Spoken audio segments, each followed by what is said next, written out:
make sure I've got this situated so that I can talk to y'all and still see my hands.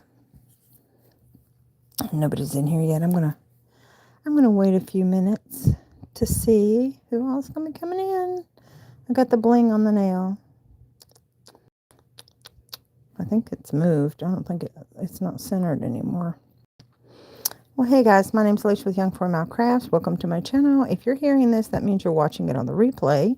Please consider giving this a like, subscribing, and listen to the conversations we're about to have. And I am going to go over, I think, a couple of new crochet book finds that I had. We do have May's giveaway going on right now, so go check that out. We've got the Postcard Fairy giveaway going on right now. So go check that out. So there's about, I think, 5 more weeks left on that one.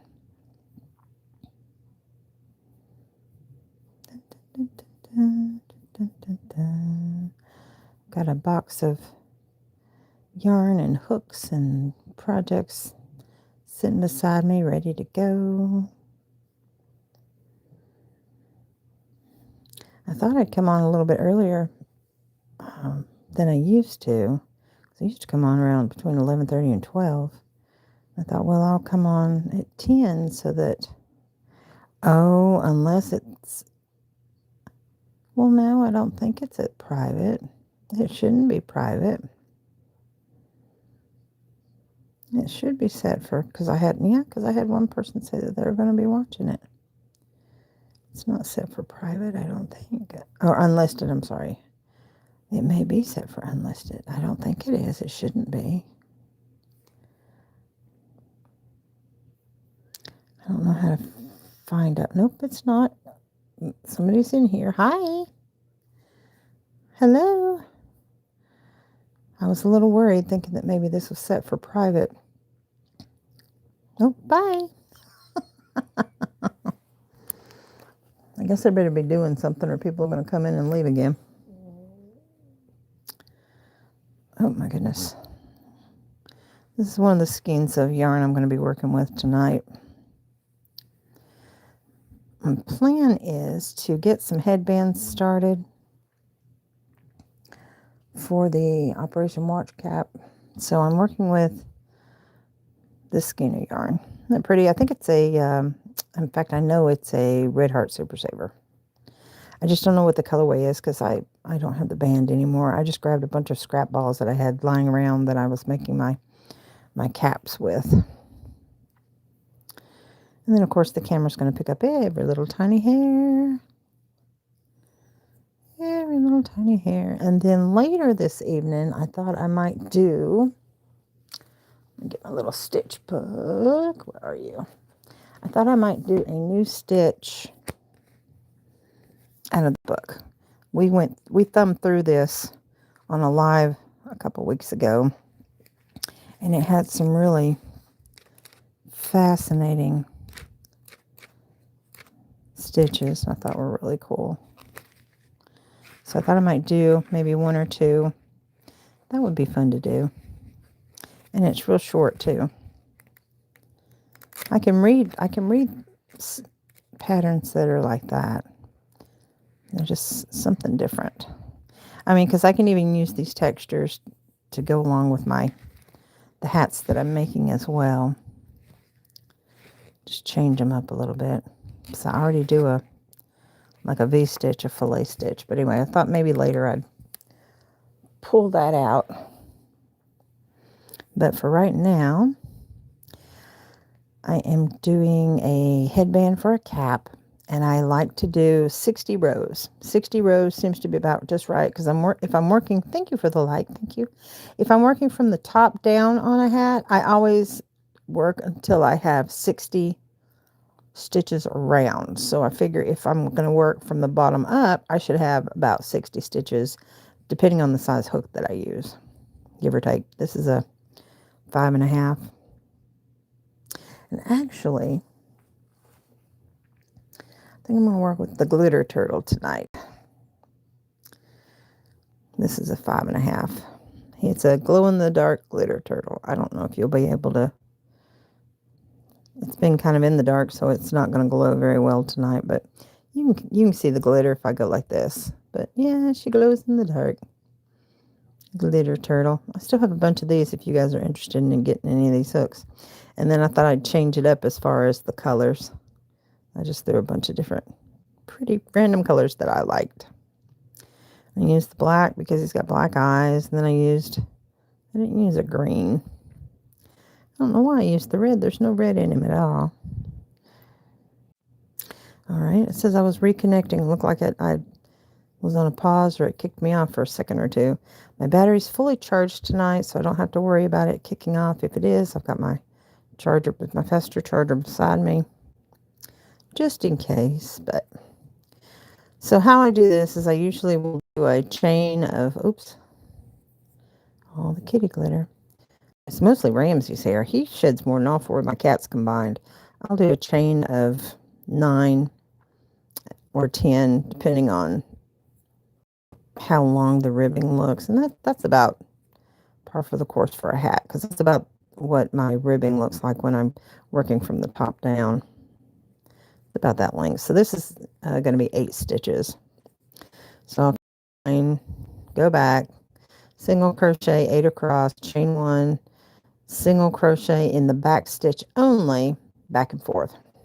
I repeat. And then that gives you this nice ribbed brim effect. But those who have worked on hats before, you're probably very familiar with this. But how I count how many stitches, how many rows I've done to make it a lot easier, is I will count the bumps going across. Now on camera, I can't see it very well. I can feel them, the ridges that it creates. So I know this is my row 1 and this is my row 2 coming across. So I know this is 2, 4, 6, 8, 10, 12, and they count all the way up till I have 60 rows. And then I slip stitch across to join, and when I go to join, I make sure that I end on a row that is opposite of my tail. So if my tail's on this side, I'm going to end on a row that's this side, so I can come together. I can slip stitch it across, back loop on one side, the bottom of the chain on the other, and then I work my single crochets all the way around and hide my tail that way. Oh, thank you for the light. Thank you, thank you.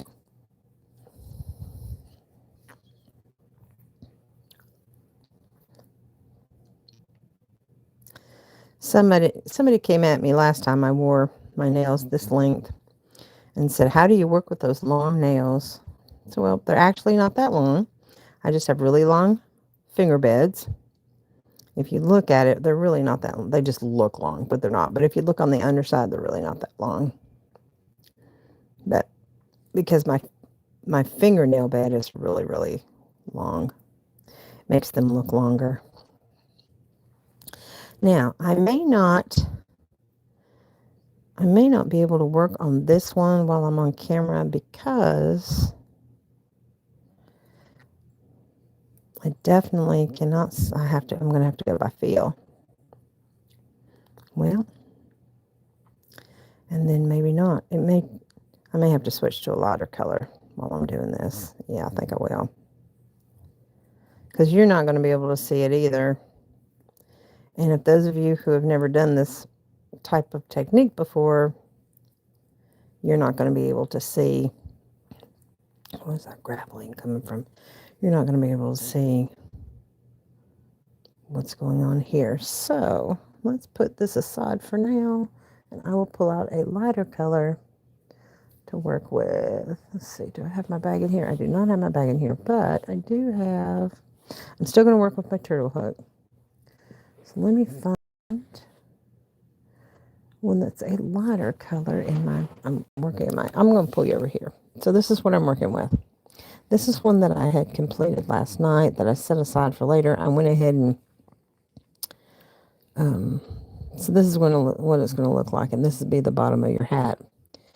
And then what I do is I do a single crochet at the end of each row. So I did 60 stitches here. And so I know I'm going to have 60 single crochets here. And then this is my blank canvas. I just put a stitch marker, set it aside for whatever colors I want to use, whatever stitches I want to use, whatever I want to make. Thank you. Thank you for the light. I appreciate it. So it's a blank canvas. So what I thought I might do is, since I made myself, I'm going to need to clip that. I decided I was going to make, 20 hats a month for the Operation Watch Cap. Let's work with, oops, is that a gray? Nope. I'll work with this one. We'll work with the gray because y'all will be able to see this. It's not as much of a fun color, and this has a little bit of wool in it. I can feel it. I got my cup of coffee. I got my cup of tea. I got all the things. So hopefully, and I'm not propped up very well, so this, you may end up seeing me do this later because I don't know if I'm going to be able to handle leaning back like this and it not affecting my back. Here's my handy dandy cat parrot cap that I got for Christmas for my daughter.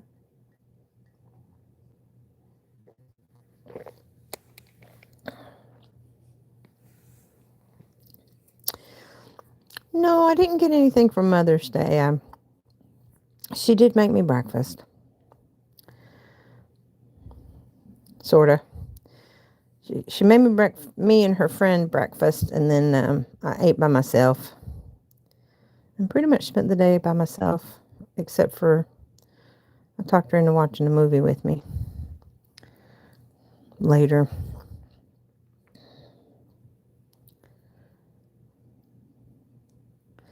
Oh, I don't know what I'm doing. I'm used to working from the top down. I was just automatically going to do a magic circle and make a hat. No, Alicia, we're doing something different today. All right. I don't make my tail too long because I'm not really going to do anything with it except work over it once I get to the end of my 60 rows.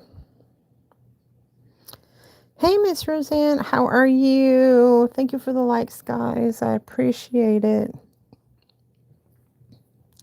I didn't know if I was going to be able to come on tonight. It seems like every Saturday night that I plan on doing a live, I'm feeling kind of under the weather right before I get on. But my body works through it. And then my right eye has been giving me a little bit of a fit. Oh, yay, more likes. Thank you, guys. Oh, thank you so much. Thank you, thank you, thank you. Oh. So if you see me pause every now and then, it's because I'm not rubbing it. I'm kind of like, well, I guess I kind of am rubbing it. I'm not like rubbing it but I'm like around the edge of my lash line to try to figure out why it's irritating me right now. But that's one of the side effects of one of the condition that I have in my right eye that I was getting injections for. But now that it's calmed down, he doesn't want to give injections in that one anymore because he can't really see what's going on when he puts in the when he has me on the when he takes pictures in the back of my eye. He really can't see what's going on because it's so murky in there.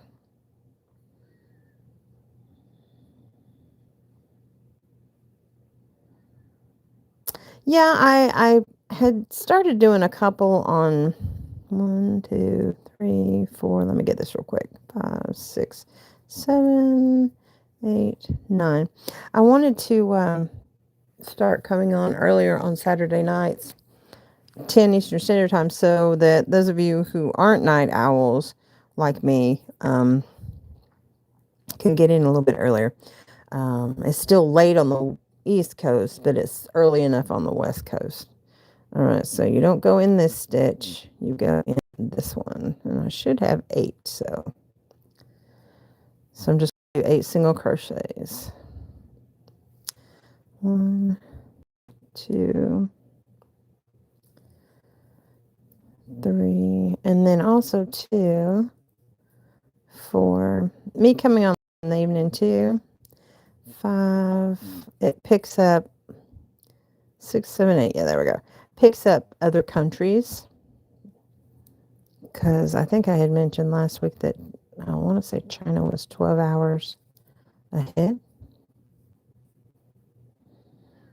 I was going to have somebody Google that for me, but I totally forgot, and I didn't Google it myself.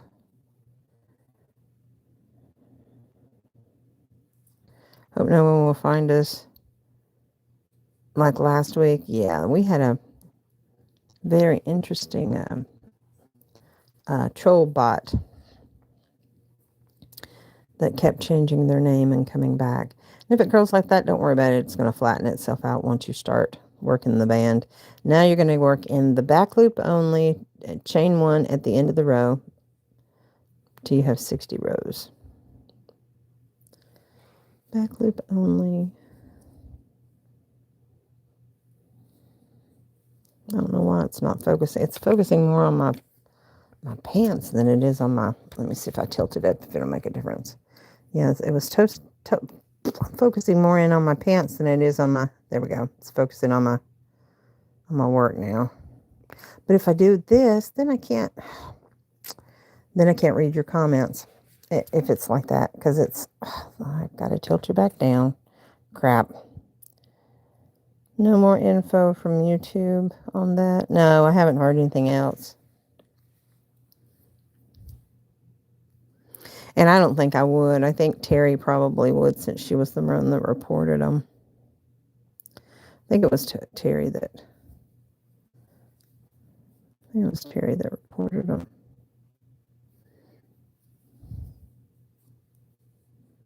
I could be wrong. Oh, shoot, I can't. I had my neck piece positioned just perfect because I was doing a video, and then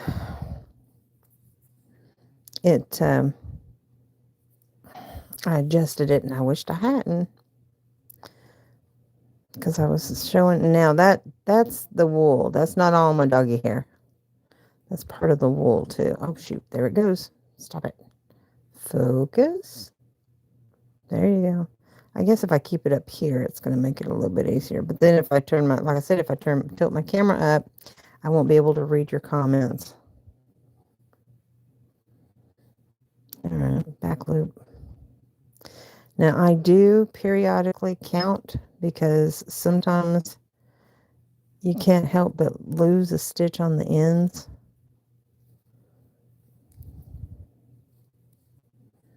But it's kind of fiddly when you first get started, so, but it's worth it.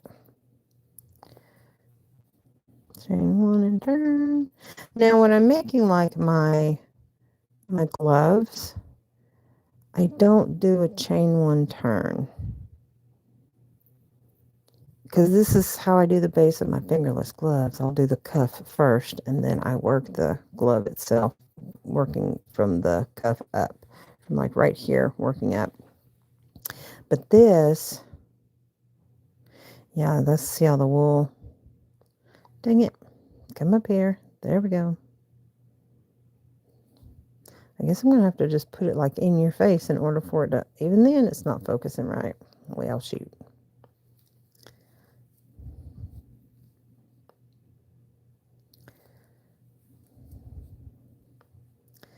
I lost my, the girl that was taking me karaokeing, or taking me out for karaoke, yes.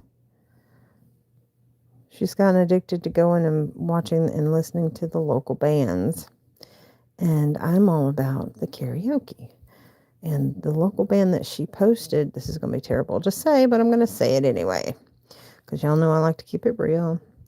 The band that she showed that was playing at one of the local pubs last week, it was a female lead singer, was not that good. I mean, I hope that nobody paid money to go see this band, because I hope they got their money back, because it was, unless it was just that one song, it was not good. Bless her, she had no talent.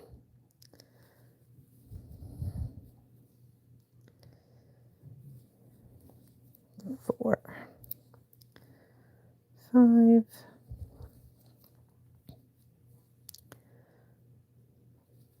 6, 7, and 8. Okay, we're good. We're on track. Coordinated. Can't believe I'm already 20 minutes in. Wow, that's crazy. I don't think I'm going to go the 3 hours tonight, guys, though. I just want to let you know ahead of time. I actually ended up going 4 hours last Saturday night because I did an hour and then it did something weird and glitched and you guys got a black screen and I was able to see everything here and I was able to read your comments and whatever. And then what happened was, I don't know, it just kicked it off. But so I restarted a live and I ended up going 3 hours and 15 minutes on the second one. Actually, it was the third one because the second one showed as unlisted and I didn't, I was already 10 minutes in and then I cut it off and then I came back. Now, the only thing about the silicone, the little place where you put your thumb is covered up, so it keeps kicking me off and put me back on. I have an indentation where my thumb was, so I know where I've been holding it a lot. Are you guys seeing me okay? Is it glitching or anything on your end? I'm asking because the bandwidth has changed. I changed the bandwidth on my internet subscription. And if it doesn't hold, because I've had it say reconnecting 3 times already, and I've only been in 22 minutes. My audio's breaking up. All right. Well, this is only the second day that I have had it at this speed, so I'm going to switch back. I changed it yesterday, and I wished I hadn't have. I'm trying to save a little bit of moolah. I guess I'm going to have to switch back.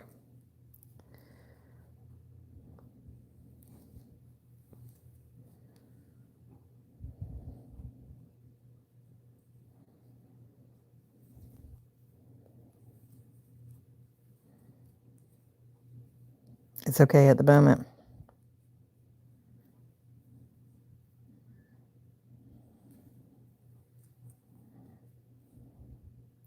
So I'm working with a 4-weight yarn.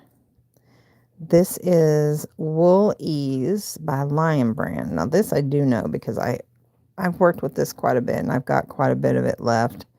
And it does have wool in it, which is why it's very fibrous.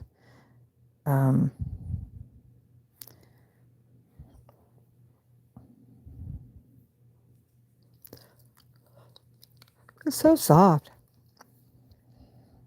Y'all remember, I don't know, some of you may or not. I remember being when I was a kid and my mom would make us wear wool sweaters.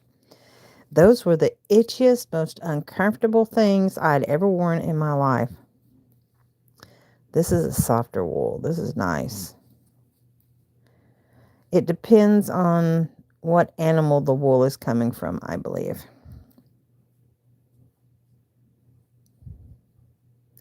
But yeah, back in the day, especially in the 70s and the early 80s, that stuff was very uncomfortable. It was better if you wore like a t-shirt or a collared shirt underneath it. What is going on? Now that's a doggy hair. What is going on there? He's already been taken out, so he's secure for the night. Roseanne says she remembers.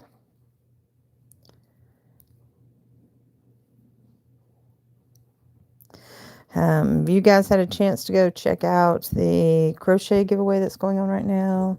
I think in the title, I changed the title this time instead of saying giveaway or crochet giveaway.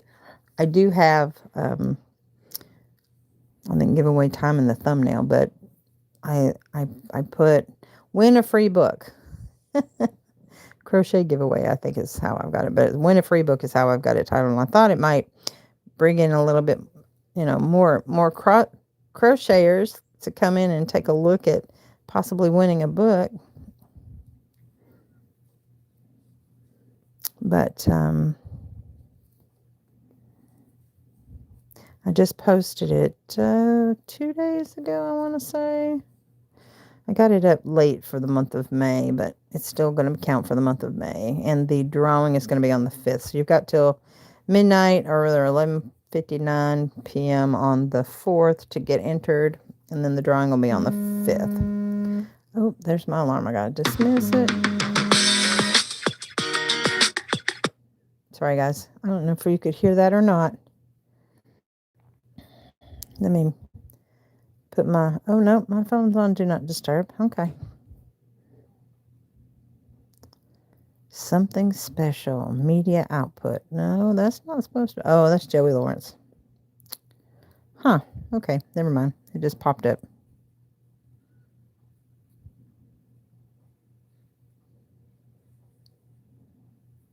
How is your daughter doing? She's doing pretty good. Guess she's enjoying her summer. She's still car shopping.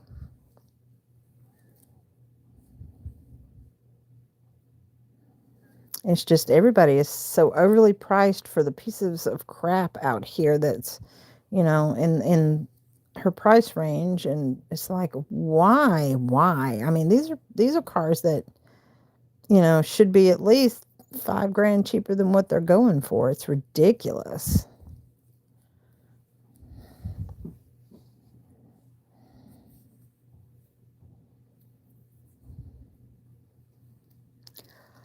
She's got to work tomorrow. She works Sunday through Thursday, mostly in the warehouse, and then I work Monday through Thursday. Well, I work 2-3 days a week. Originally, I was only supposed to work... They told me they could give me 16 hours, give or take, on a weekly basis. So, that's 2 days. And so I thought, well, that works. I said, that works out perfect for me because of my too much strain on my eyes, and then the issue that I have with my lower back affecting my leg. And so, but now that I'm in there and they remember, oh yeah, Alishia knows what she's doing. If they had their druthers, they'd have me work every day. Of course, now they weren't expecting one of the office people, and decided that, well, she didn't decide. Her husband got a good paying job and they had to pack up and move. So they lost a full-time worker. And I asked her if she was going to, I asked my manager, I said, are you guys going to replace, the girl that left? And she said, no. She said, since I have you part-time and I have Brandy part-time, and then Matson comes in, she's doing 4 days during the week. She said, I think we've got all of our bases covered. I'm like, okay. But Matson's only in for the summer. They're going to have to do something towards the end of the summer.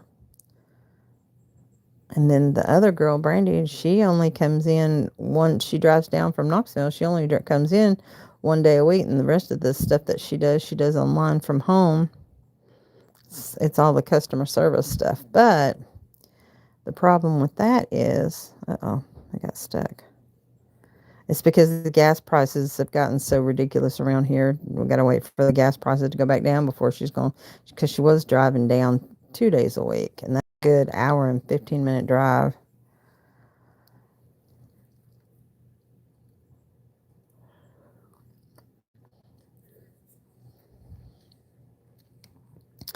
But that's a good size brim, I think. And you can always turn it up because it's the same on both sides. But this gives you a base if you're going to work from the bottom up.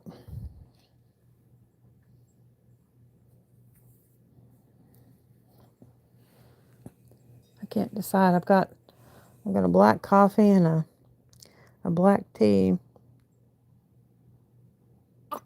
Mm-hmm. And then I brought a whole passel of stitch markers to work with. This was one of the ones that I made. Comes in really handy. And then this was another one that I made that was, it was in my Christmas collection, and it was kind of an odd man out. Oh.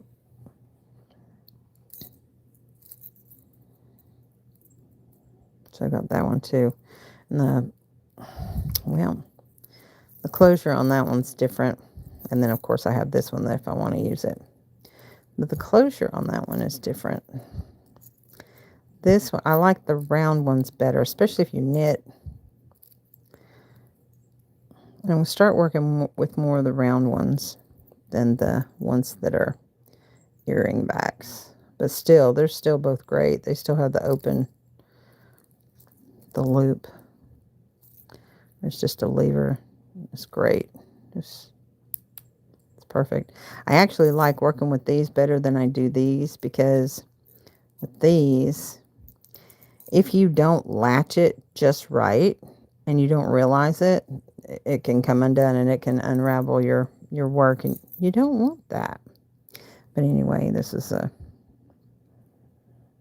and I'm not even working with an H, and an H is a 5.0, and I'm working with a 5.5. I'm working with an I hook.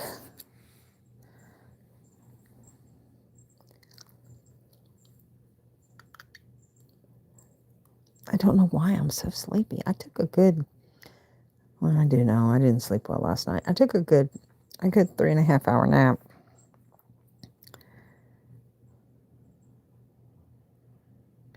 The plastic ones break too fast. I haven't had any break on me.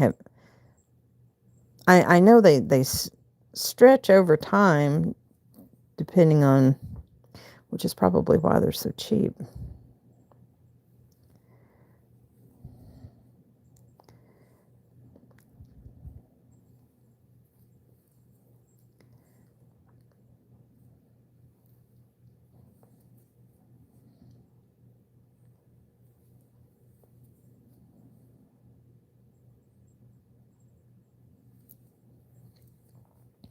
I don't have my Celtic music playing in the background tonight.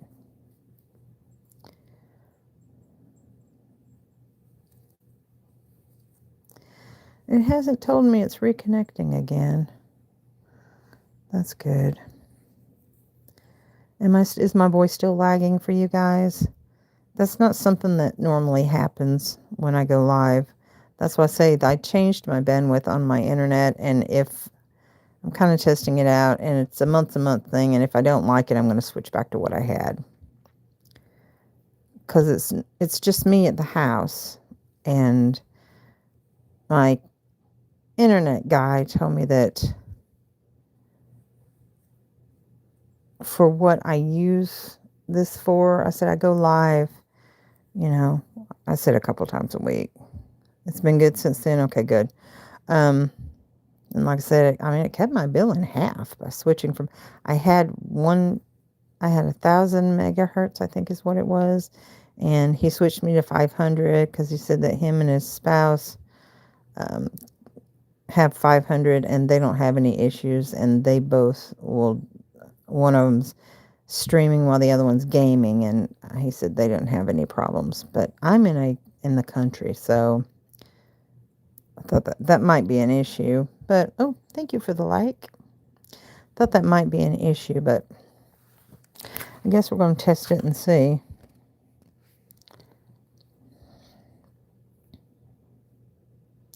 I wish the magnet on my phone was a little bit further down on the back of my phone so that I could raise you guys up, tilt this where it needs to be, and I can still read your comments, because as of right now, where it's at, I have to have it tilted down like that so that I can see.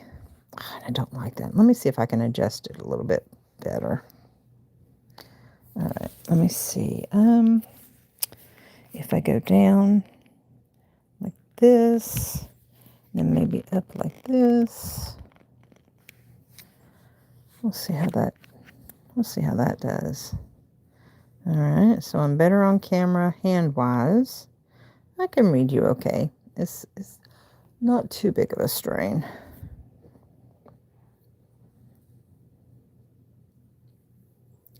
I really love this neck piece, but there's another neck piece that I like that I really enjoy, but it hovers straight down so that you can see the straight down view of what I'm working on. The only problem is I can't read the comments when I do that. But the focusing in and out is what I was having an issue with, that I wanted to be careful.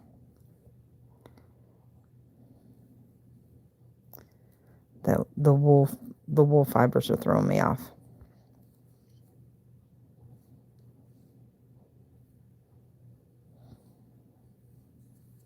So again, what I'm doing is I'm working a single crochet in the back loop only, 8 stitches back and forth for 60 rows to make a brim for a hat.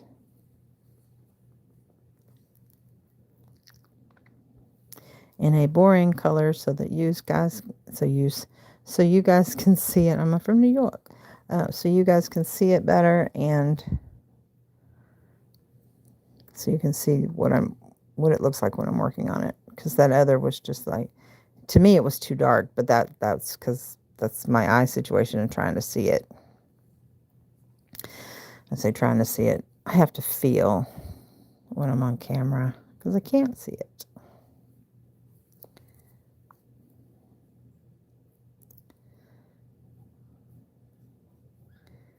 I always have to make sure that I don't skip this last one. Oops.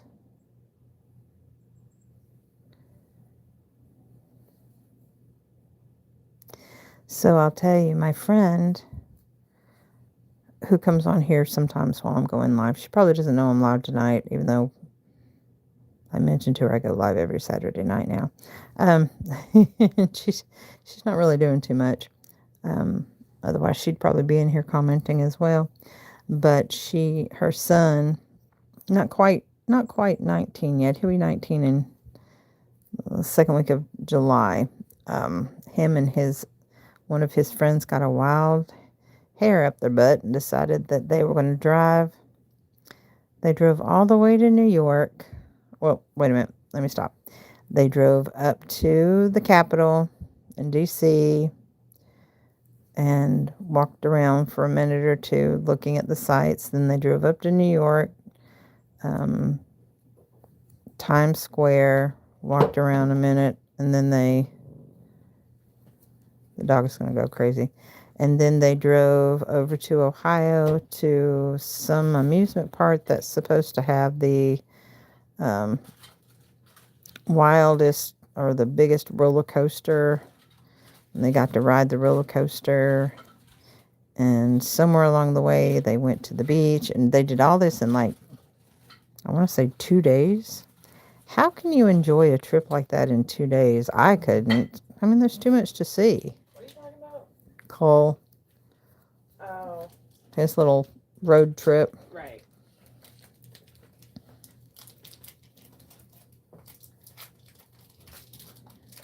Have you tried those lemon cookies? We had them before. Oh, this is a different brand. They're good. Okay.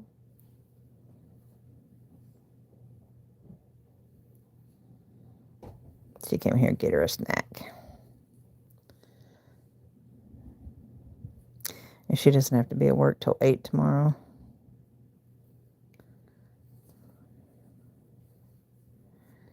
Yeah, they slept somewhere. That's all I know. She was trying to keep up with them. She didn't get any pictures. She's got a short video of them walking down the sidewalk in downtown New York, and that's all she got. And the only reason why she knew that they had gone to these other places was because there's that app called Life 360. It's where it's a phone app that stays on in the background, and that's how you can know, like, that's how I know when my daughter's coming home, or, you know, how far away she is, and vice versa, and where she knows where I'm at. Because you never know, you know, when you might need to know where somebody's going to be. So, but anyway, so she has her son on her app, and I have my daughter on my app, and vice versa. And she has her friends on her app too. All right, what we got? Oh, focus. Dang it, I have a hard enough time as it is. 1, 2, 3, 4, 5, 6, 7, 8. Okay. My right arm. Ooh, we may end up flipping through a book sooner than I had expected, guys, because my right arm's starting to go numb. Now, when I say numb, I don't mean like pins and needle tingles. I'm talking like completely numb. I can't feel it's there. It doesn't hurt. It's very odd, and it's uncomfortable. Oh, I got a couple more likes. Thank you. Thank you, thank you, thank you. Let me put my heart out this way. It's just very, if I can't feel to hold my hook, I'm not going to be able to feel to hold my hook. It has to do with my issues with my back.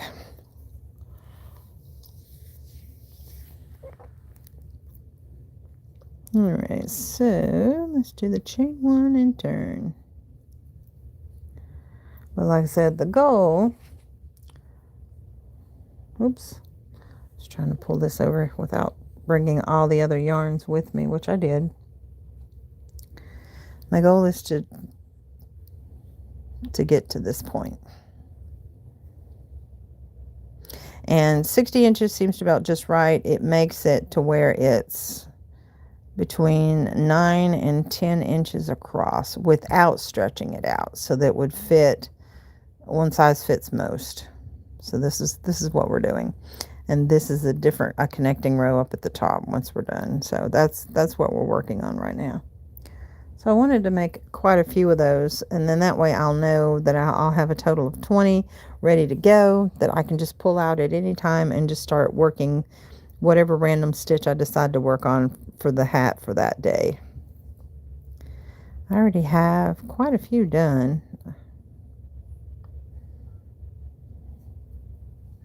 I've got the postcard fairy giveaway update and the bundles or new items that are going in the bundle. That video goes up tomorrow, so be looking for that.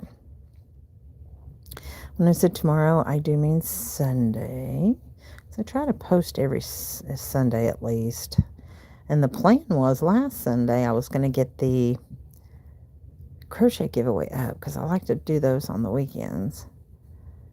But I put it off, and I finally said, I've got to get this done.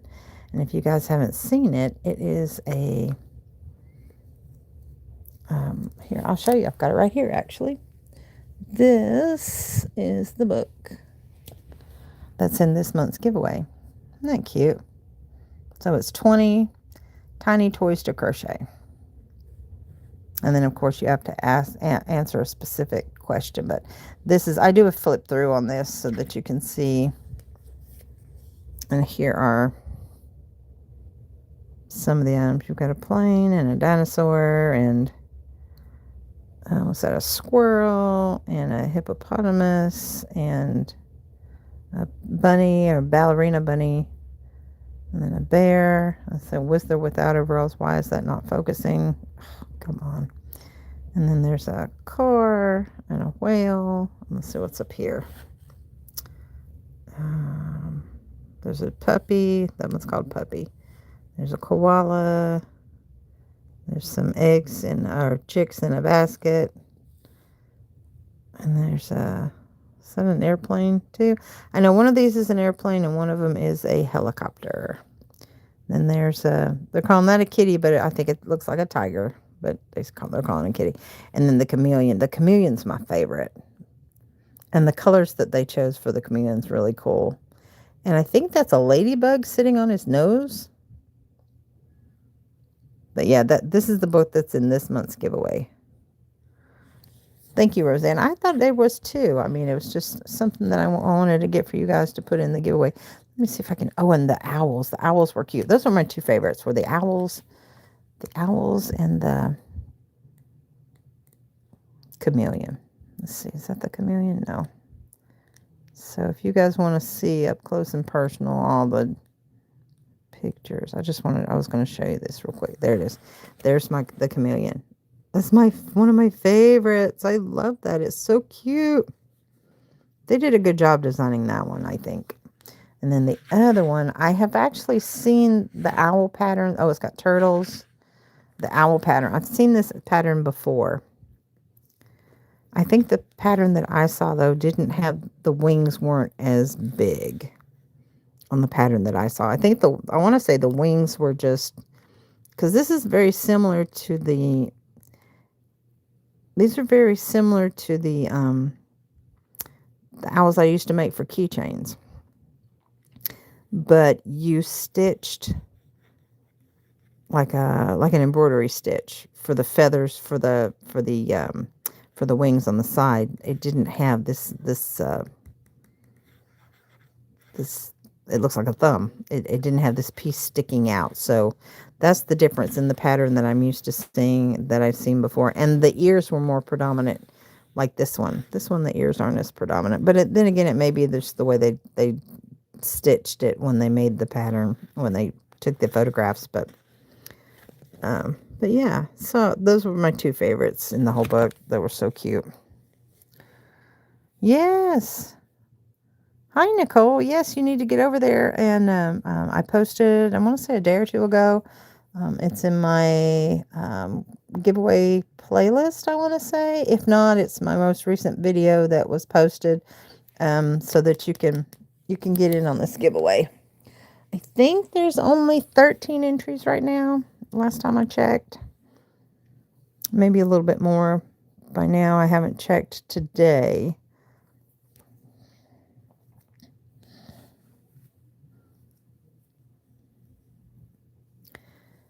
But yeah, and I'm also giving away, I think I did. Look, this is what I was talking about. You have to be careful. I missed that stitch.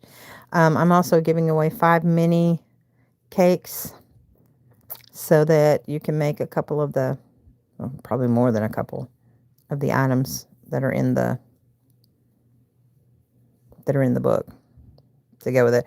I always give, I give hooks and stitch markers and cards, and so that, if you wanted to gift them, you've got a card to go with it, if whatever you make. And I always try to add all that stuff in the giveaway. I don't show you everything until the day of the draw of who's going to win. Then I show you everything you're going to get in it.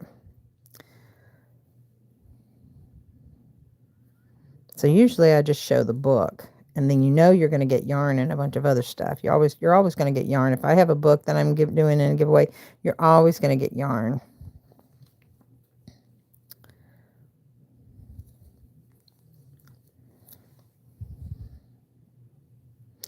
Yeah, that was an eBay find that I had discovered, and I thought, ooh, that'd be great for a giveaway. So I got it, and I am gifting it to y'all with all the little goodies that go with it.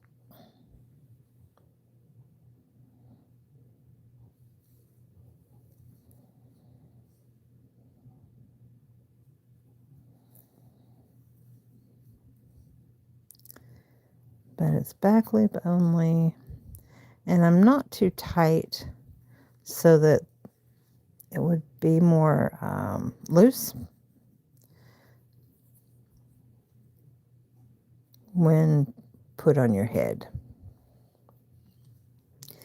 And this would be great for the bottom of a sweater too, but I recommend, if you're going to do like this type of ribbing for the bottom of a sweater or a top, I recommend making the top first, measuring the bottom, and then making your ribbing according to it, and then attaching it to it. Make sure I've got 8, because sometimes it looks off to me. 1, 2, 3, 4, 5, 6, 7. Yep, see, it looks off to me. I thought it looked off. 2, 3, 4, 5, 6, 7. Okay, so I've got to figure out where I dropped the ball. And I wonder,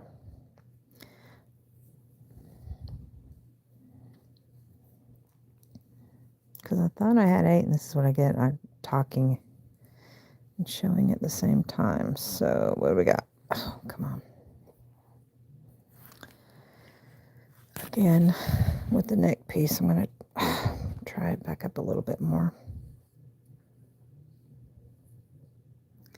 So I know when I come back across, I'm going to be stitching in this stitch. So that'll be 1, 2, 3, 4, 5, 6, 7, 8. So I had 8. Hi, Miss Andrea. Have you gotten your package yet? Well, I was going to say, you're using a drop shipper, aren't you? Not a drop shipper, but you're using a, oh shoot, we use them in Florida all the time. A courier, I think that's what they're called, couriers. I know we use whoever your shipper is that you're using, that we use them a lot in the company that I work for. Well, we don't personally use them. We have a lot of customers that use them. 3, 4. So my guess is you haven't gotten the package yet. 6. But it was shipped. 7. I have the label. I need to take a photograph of it and email it to you. I'll email you a copy of the label so you can see it.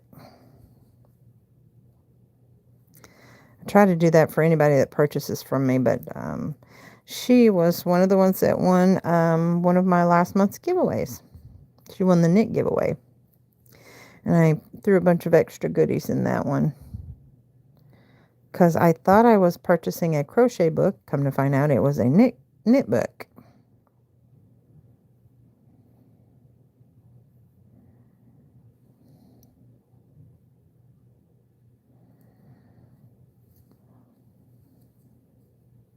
Yeah, I had it sitting on my desk for the longest time. I was like, I've got to get this because I dropped it off at UPS because I know they're using UPS was going to drop it off.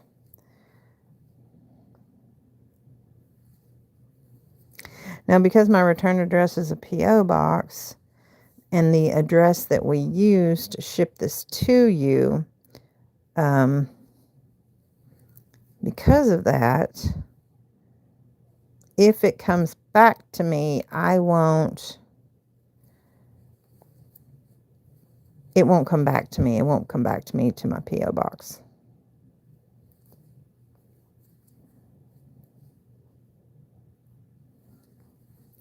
Two. Oops, come here, you. 3. 4. You guys have heard me say that over and over again.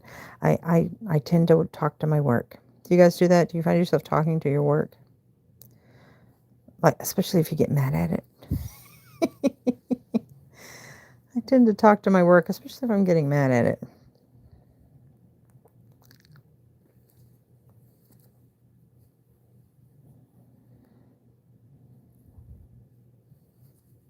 And next month's giveaway is going to be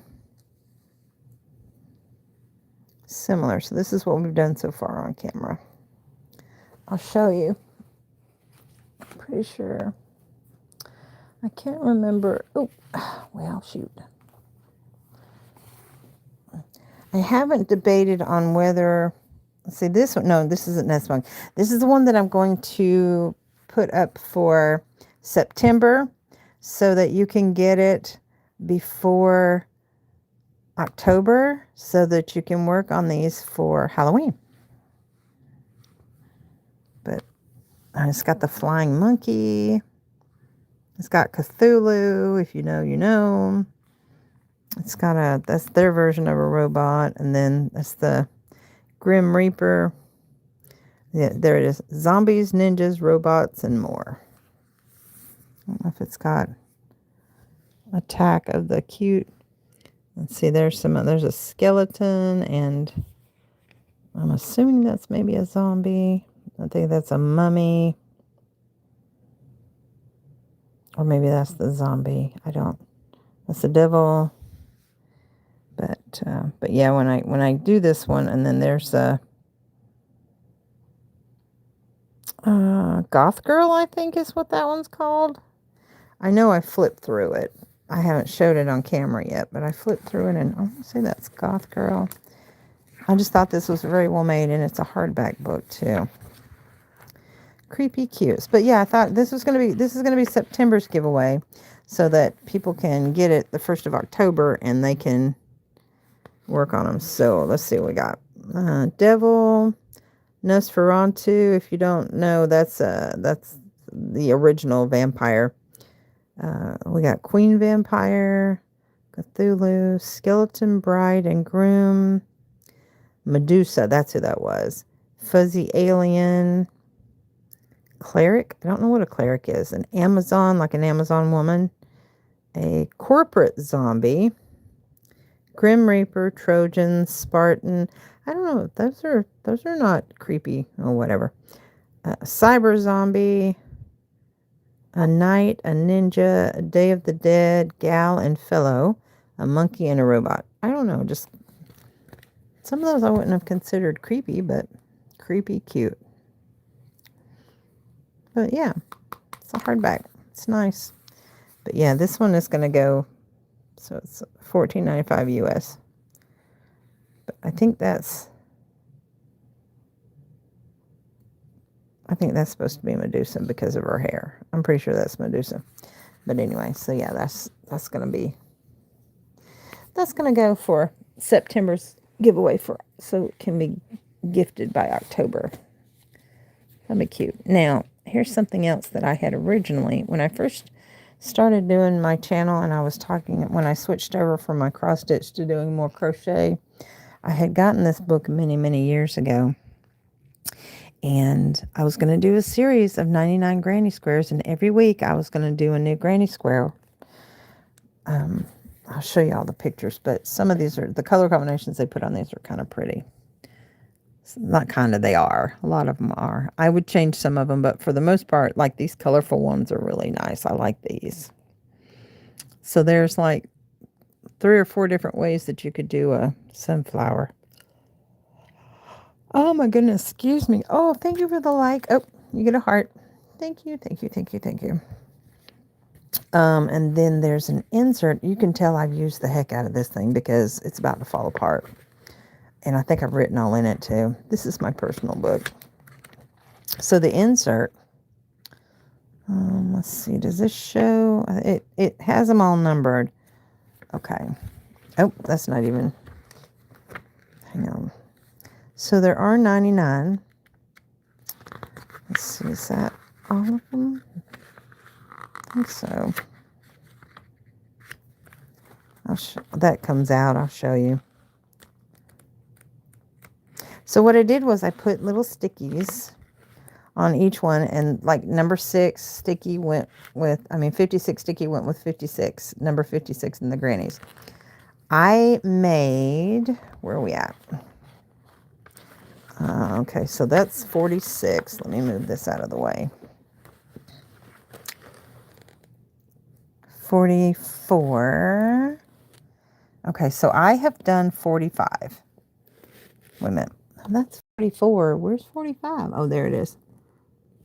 Okay, so I put 46 sticker over here so that I could work 46. So I've done 45. So I've done 45 of them. Okay, here we go. So the front has them numbered too. And then the insert, yeah, my hands, starting to swell up. Okay. So you've got, this is number 1. And of course you can change up the colors. And then this is number 2. And then I don't know why they're called granny squares, because they're not all squares. Some are rectangles, some are triangles, some are hexagons, some are octagons, but they're in that family, I guess, where you can piece them together and make something with them. But anyway, so like this one. See, 1, 2, 3, 4, 5, 6. It's a hexagon, but it's not like a hexagon sweater. If you were to fold this for a hexagon sweater, it would not fold the way a hexagon sweater pattern would. I love those granny squares. I would do all of them, right? So yeah, so this is what I did. And this is the, I think these are numbered. Well, these will be the last of them. Yeah, these are the last, 98 and 99. So I haven't done any of these yet. So what I was doing, I was going to do them in succession. I was going to do them with some scrap yarn. I've done up to the first 45 of them. I have each sample, and I've got a little tag attached to them, showing exactly which number it is as I'm doing them. So here is another lot. I think that's 49. So that means I'm missing. Yeah. Either that or I've got this flipped wrong. 76, 81. Hang on just a second. I think I might have it 28. I do. I have it flipped wrong. Okay. 29. Yep. I got my pages flipped wrong. So let me get it right, and then I will be able to show you. I think I started circling them as I was picking them out one by one as I was doing them. Okay, there's page 26. Okay, 26. Oh, I smell my daughter's perfume. It smells so good. Okay. I think I got it figured out. It doesn't really... See, this is what I was talking about. It's not a granny square, but that's what they're calling it, so okay. It made it into the book regardless. So here are some of the ones that I have made. I did not use their colors. I used my colors. Like I said, I used them as scraps. And your classic granny squares in here, they only have them numbered. They do not have them labeled with titles.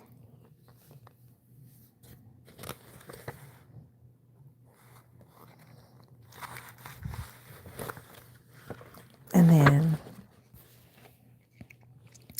here are some more. But yeah, I was going to do a granny square series and do tutorials on each one of these because I thought it would be fun to do these together. I just realized there's a star in the middle of that one, and that's one of the ones that I did. Huh. Okay. I'll have to go pull out that one. The top that I'm working on is similar to this. These are fillet stitches, and then these are solid stitches. You guys have seen I can't work on, because the yarn is so tiny, I can't work on it on camera. And then another reason why I did colors on this one was because, I mean, some of these stitches are so intricate, I wanted to change up the colors. I didn't want to have all these light pastel colors. I wanted some maybe bolder colors just to see what it would look like changing it around. But I have done all of these. I've got to say, this is one of my favorites. I don't know, there's just something about it. I really liked it. And see, like this one, I wanted to do that with different colors too, because I wanted to see what it looked like. Maybe using a variegated, which I did. Some of these are just not, the patterns are not that easy to read, and like that one's huge. Yeah, but yeah, some of the patterns are not that easy to read. I think this is your classic. Oh, my coloring is... My camera's fading in and out on the colors. Is that the classic? No, because that one starts as a circle and then it squares off. Is that the classic? That looks like the classic. I think that is the classic. And that's another one of my favorites. That one's so pretty. But, and then here's a corner one I thought was cool.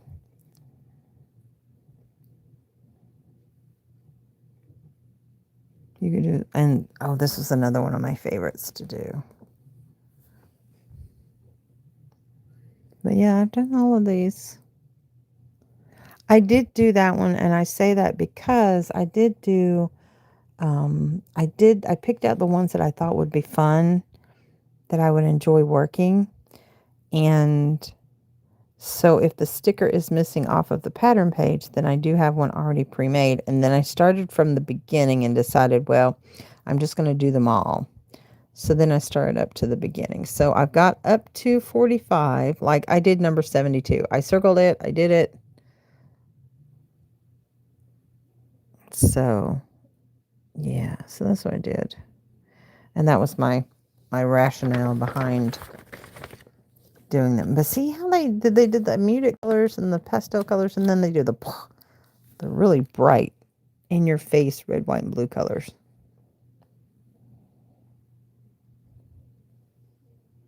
That looks like maybe if you had a yellow rind or an orange rind on that, it would look like an orange. Or you could even do, Ooh, you could turn that into like a kiwi. You could do yellow and black. I'm sorry, green and black. Or you could make it into a lime or a lemon wedge and then just change the color of the circle. And again, this is another example of how you can take a circle and turn it into a square.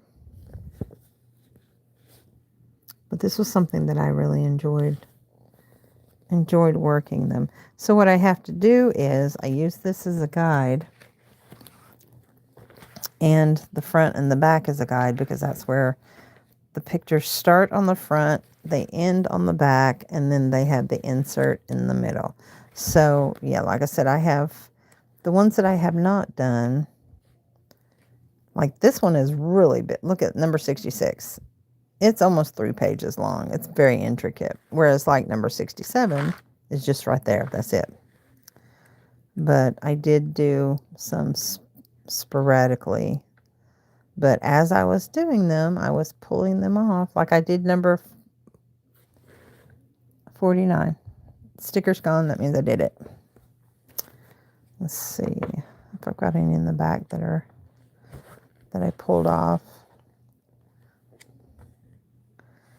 Oh, so I numbered them all in with the idea. So I did number 77, which is probably the one that I circled and showed you guys a second ago.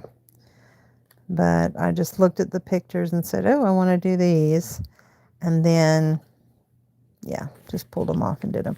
So I've just got this. Came in the middle. I just love this book, though. I want to say it's Leisure Arts. Yeah, Leisure Arts, 99 Granny Squares to Crochet. I have not seen this book anywhere. Let's see. What year was it? Let's see if we can get a...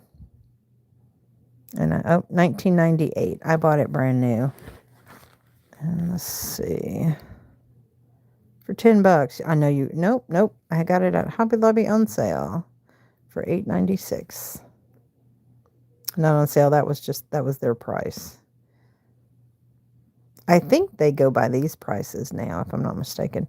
But a book like this, you're looking at what, maybe $12, $14 now. You can't. You're not going to get this for $9. There's no way. Not today. Not in today's. Like I said, this is 98. So, more than what, 28 years ago. Yeah. If I'm mathing right.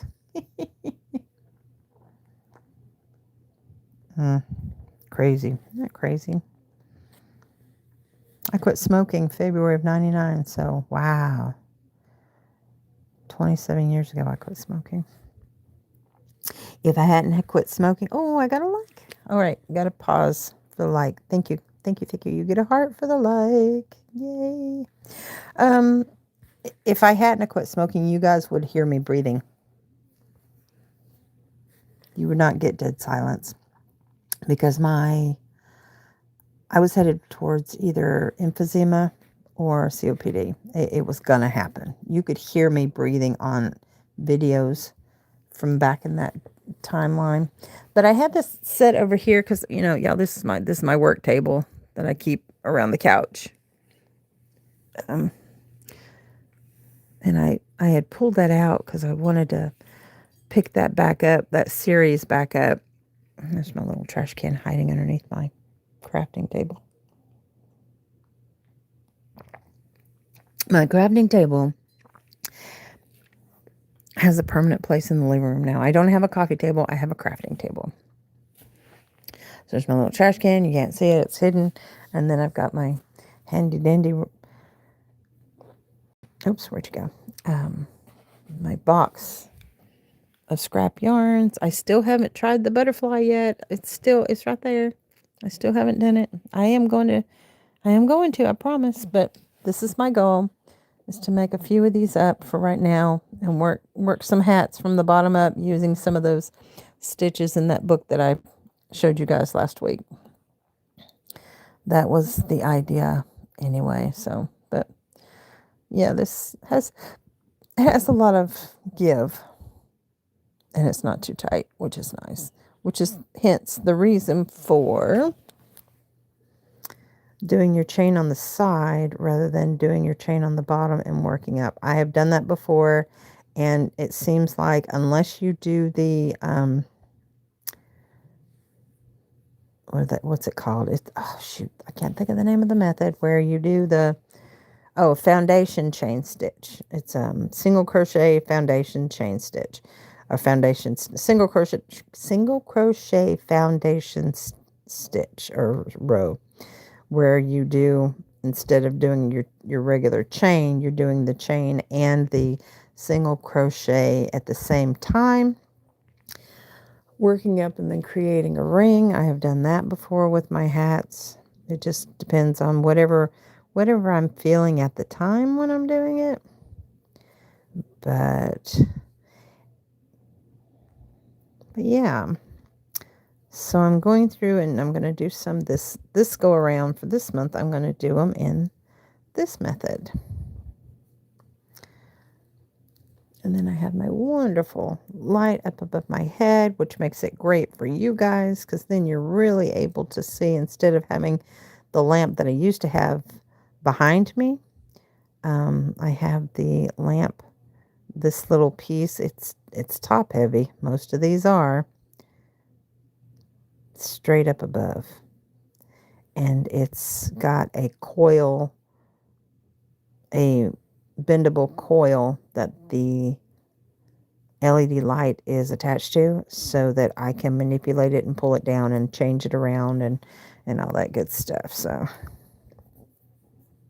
it's perfect. If I'm not very talkative tonight, guys, I do apologize. I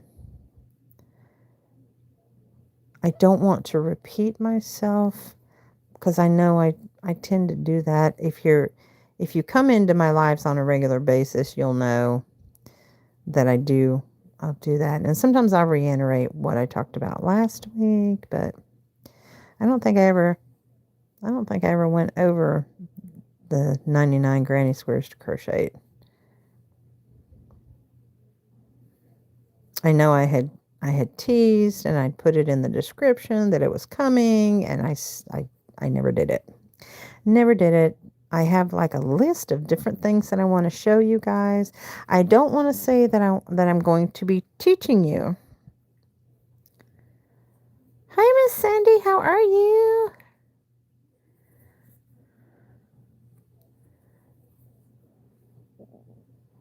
Sandy Dandy Adams. Hello, hello, hello, hello.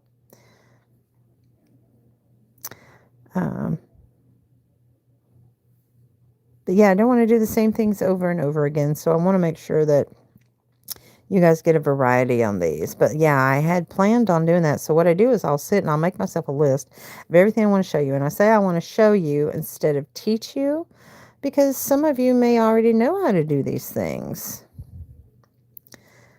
Doing good, doing good. Doing a different style of hat here.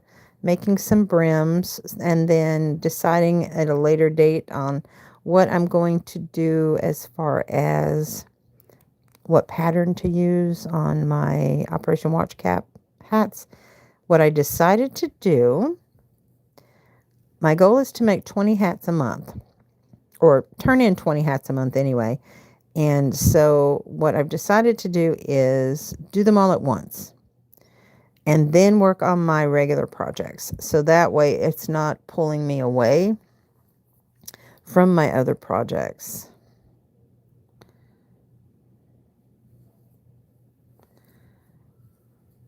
But doing pretty good, hanging in there. I have not taken my medication for the evening, so might be a little sore.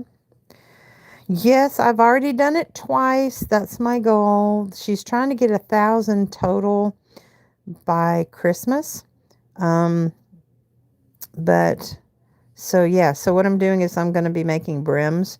What I'm going to do is I'm making the ribbing, and then I'm going to do 60 stitches around, and then decide whatever stitch I want to work on for each hat. So I thought I'll do a bunch of brims, and then use that as my blank canvas. But yeah, we have our meeting once a month. We just had our meeting this past Tuesday. So I think our next meeting, that was the 19th. I think our next meeting is when is our next meeting? 17th, I think, is when our next meeting is. Yeah, there's 8 of us, and I'm sure she's collecting from other people, but it's for knitter. We have 2, I want to say 2 women in our group don't crochet, they knit, so they're doing knitted caps. The lady that's putting this together she uses she doesn't personally knit, but she has an Addy machine, and so she had this, what was it called, Sorrento, or no, was that what it's called? She had one of those other ones. She said she went through 2 of those. They kept falling apart, so she invested in the Addy. Of course, you guys know if you've priced them, the Addies are not cheap, but she's already had to replace one part on it. But she said she can do like 10 or 11 hats in one day. Century, yes, thank you. So she had 2 of those. She said, don't get it. They're pieces of crap. Both of them broke on her, fell apart. Customer service was not any help to her. And so she, like I said, she went ahead and invested in the Addy. But anyway, so that's what she was doing, because she liked it that's the only way that she knows how to knit. But she knows the basics in crochet, and some of her hats are just absolutely beautiful. No special design or stitch or rhyme or reason, just throwing some stitches together and making these hats. But she was the one that was putting it together. Her husband is a veteran, and so they're doing it for the veterans hospitals in the local area. And she said she had like 120 hats last year, and that's what made her decide to put this group together in our area. They had 120 hats put together. Circular knitting machine. Yes, it's a circular knitting machine. And but I mean, you can crank it. I've seen some people, they've designed, there's actually I've seen the ones where people will hook up their electric drill to the end of it so that it constantly goes really, really, really fast, so you can do them in no time. There was actually a guy out there, this woman's husband, who had worked on these hats, had worked on the Addy machine, had designed this piece that attaches to your drill so that you could put the piece onto your drill, and made a killing. He sells these like crazy. Smart. Got a patent for it.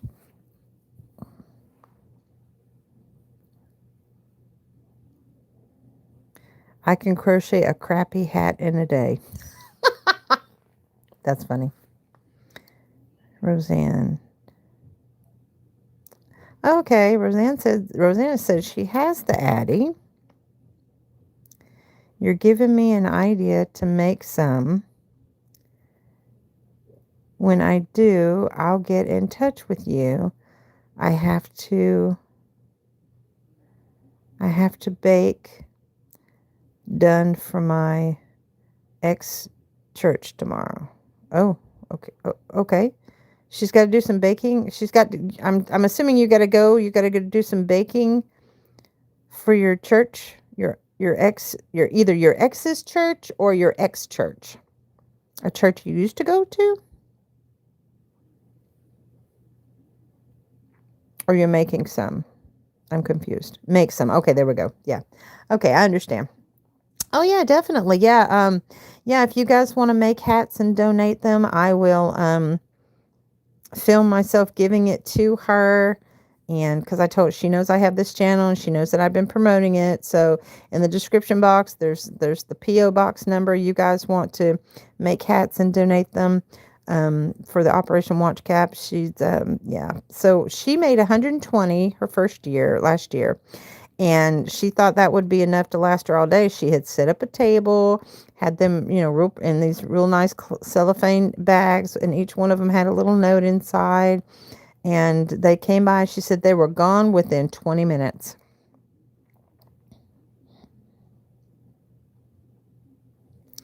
So that's why she said she wanted to make 1,000. So that she's retired, her husband's retired, but they're kind of doing this full time. So they're setting up little mini groups in different areas to where they can supply just a little small way of saying thank you to our men and women who are veterans, to thank them for their service, for protecting us and taking care of our country.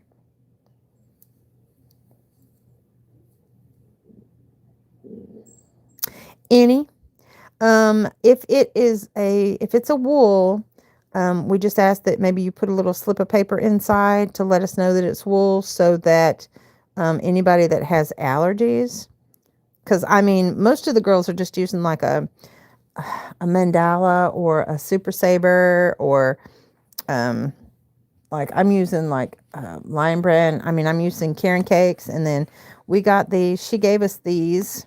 So there's the Lion Brand Mandala Ombre. She gave each one of us these at our last meeting to see what we would make with them, what kind of hats. I've already made one hat out of this skein. So I figure I could get 2 more hats out of this, even if I don't add another color to it. But isn't that pretty? I love that. I don't even know what the color is. I just started working with it. So like this is 100% acrylic, but it's that real soft acrylic. Let's see. What is the name of this one? This one is called Harmony.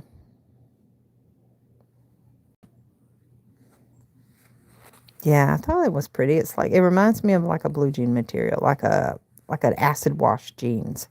That's what it reminds me of, like a brand new pair of acid wash jeans.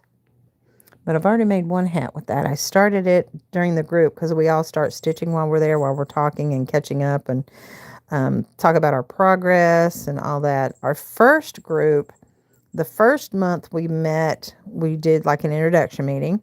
The second month we met, we collected 138 hats between the 8 of us. And then we don't have a count on this one yet because we had quite a few girls that, there's only 8 of us right now. But she wanted to keep the groups small and just have a bunch of small groups.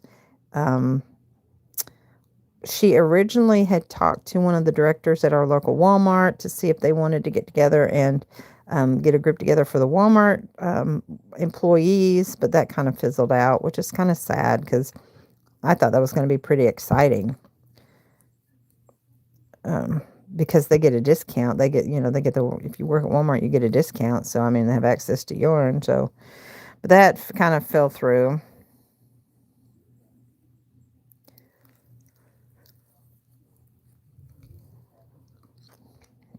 But yeah, she said, within 20, 30 minutes, she said they were all gone.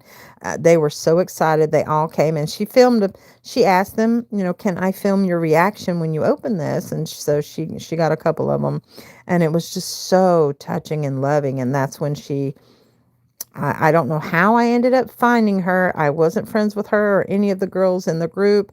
Somehow somebody had given me her link on Facebook and said, she may be interested in checking out this group. And I went and checked it out, and I joined it, and I've done it ever since.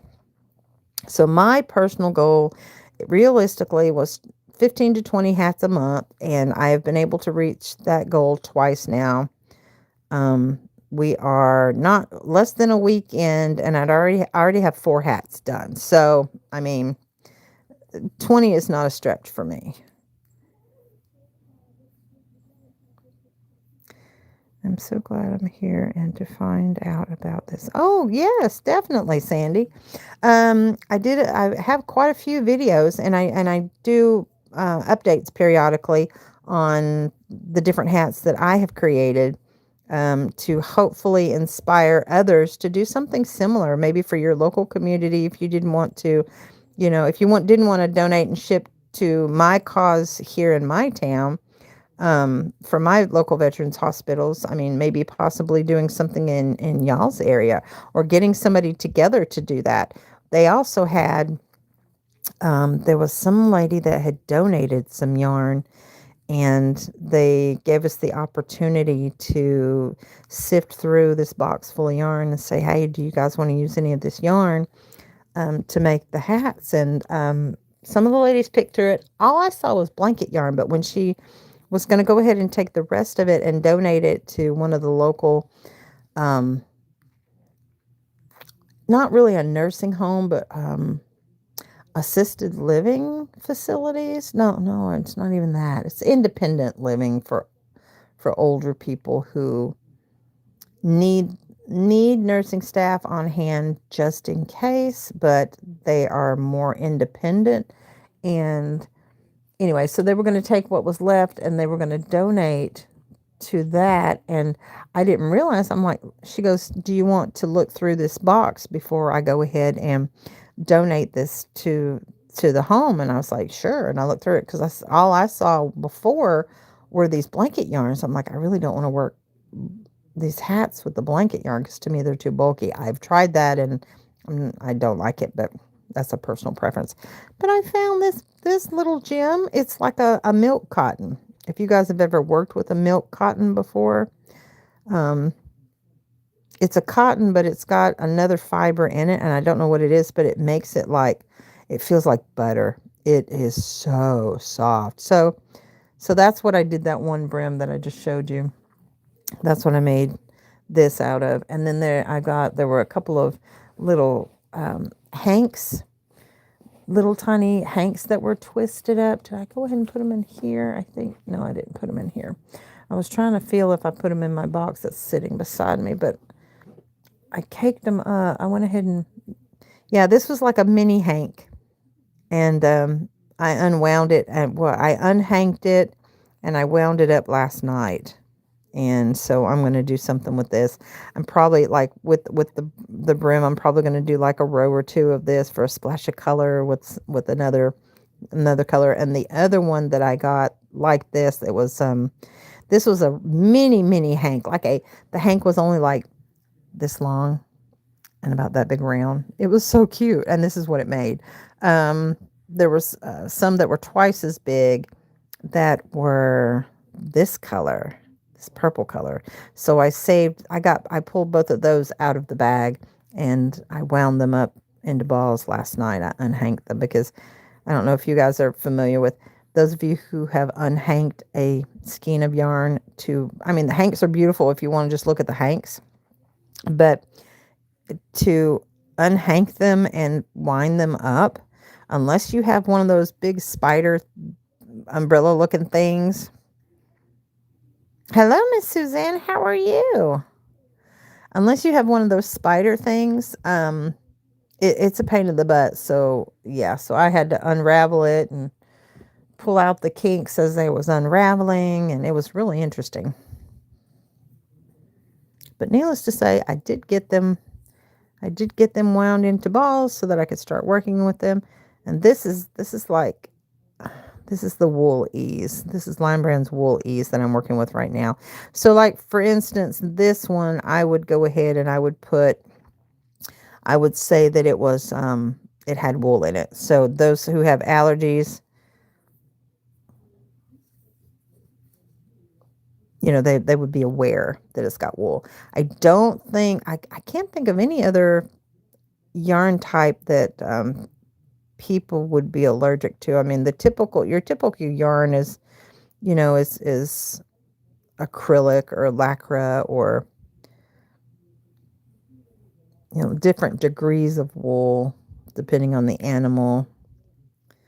But yeah, if you wanted to do that, just put a little note inside saying that it has wool in it if you wanted to use that. But otherwise, I mean, the majority of the ladies, they're using cotton and acrylic. Mostly acrylic, just like, like the Super Savers or the Karen Cakes, because I challenged myself one time. I wanted to see how many hats I could get out of one Karen Cake. I have never had a hank of yarn. I do have a Swift and yarn ball winder. Swift, that's what it is. I have a yarn ball winder. That's what I'll do. I'll take the I'll take the balls that I do like that, the bigger ones, not that tiny, and then I'll cake them up because it's easier to store that way too. And of course, they don't go rolling all over the place. Although my cats probably aren't happy with me for doing that.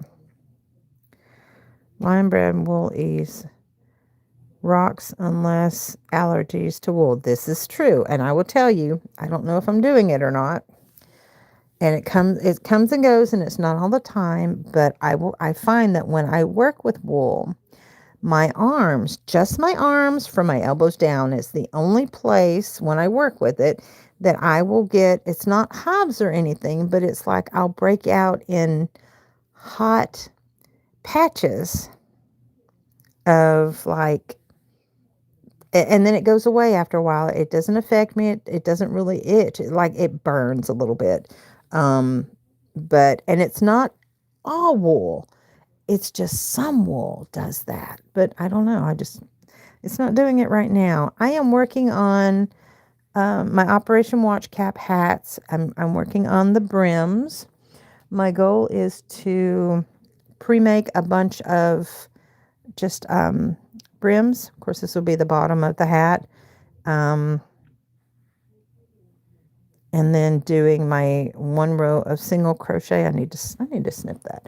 1 row of single crochet. This is my $2.99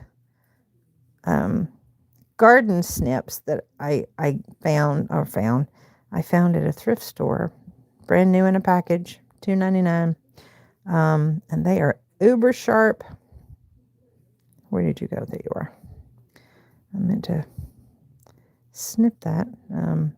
They're and you got to be careful not to poke yourself because they're uber sharp. Hang on, doing this on camera is not easy. There we go. And then it locks. Oops. It locks in place, which is great. One of the cats is scratching on the door. But I thought I would do a bunch of these and just use them as blank canvases and then decide what stitch that I want to do. Could be the lanolin. Oh, you know what? You're probably right. Did you know that if you look on some, and bear with me here, it has to go with what you just said. If you look on, looks like a hummingbird beak scissors. It does, doesn't it? Huh. Is that what they're called? All I know is I just bought them and they're amazing. But you got to be careful because like the end is sharp. There needs to be a cover or something on it. But yeah, these have been great so far. Yeah, $2.99. It said for gardening. I don't know. I guess for snipping maybe roses or something. But it's like, oh, I didn't think of that. I thought about using them for my crafting. So you're talking about lanolin, and it may be. Did you know that? And unless you're familiar, if you're allergic to it and you don't know it, or if you're allergic to it and you do know it, here's the thing. There are some crackers and cookies out there. If you look at the ingredients, it says may contain lanolin, or it'll say lanolin in the ingredients, which is actually the oil from lamb's wool or sheep's wool. I thought that was fascinating. I thought, because I started out whole food plant-based. I ended up being vegan, but I'm not an ethical vegan. I am a vegan for my health purposes. It has served me well. It helps. It works. My A1C is under control, being a diabetic for almost 30 years, or right at 30 years. It wasn't detected until the damage for the neuropathy had already started. And of course, you guys know my eyesight journey. Before I got this rare condition in my right eye, I had retinopathy where my retina's detached from the diabetes. Took care of my limbs. No sores, no nothing, because that was the biggest thing, was everybody losing their, getting gangrene and losing a limb, or their kidney failure or heart disease, all from diabetes. Mine, my eyes got me. Yep, the silent one. But anyway, yes, when I did that, I got into, there are some orange juices that I can't drink, which I really don't drink orange juice anyway. To me, it's too concentrated, it's too sweet. The filtration system in some orange juice, which you would think, no animal products. Nope. The filtration system in some orange juices, the filtration system in some wines. They use bone ash to filter, to give it more of a color. So that's when I discovered that, yes, if you look on crackers, I'm trying to remember, it's a very well-known one that's what threw me off. I want to say it was Nabisco Ritz crackers maybe, or maybe it was the Townhouse crackers. But if you read the ingredients, it says lanolin.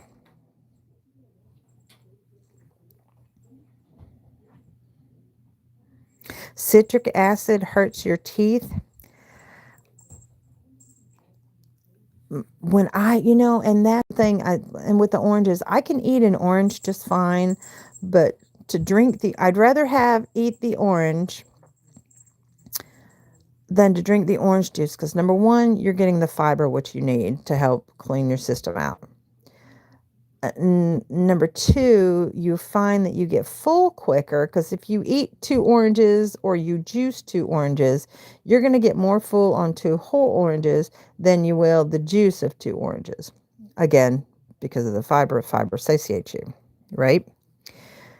But yeah, there's something. I want to say the Toll House, or I think it was the Ritz crackers, is not what's considered vegan. You would think a cracker, but it's got, I think it's not calcium bicarbonate. I think it's calcium bicarbonate. Oh, Ramsey got to get all in his business. It actually is derived from, if you look it up, it is bone ash. And if you eat cheese, they make a synthetic casein, but cheese, the process of making cheese is they take the stomach acid from the sheep to help coagulate in cheese making. I know it's really gross. The more you know, and that's the thing, and that's another reason why I can't go back, is because I know too much now. Yeah, especially that now that the Surgeon General and they have just come out, and a few years ago, no, maybe 10 years ago, they finally, what are you getting all huffy and puffy about? Okay, found out, hey, that processed meats are a number 1 carcinogen, right up there with cigarettes.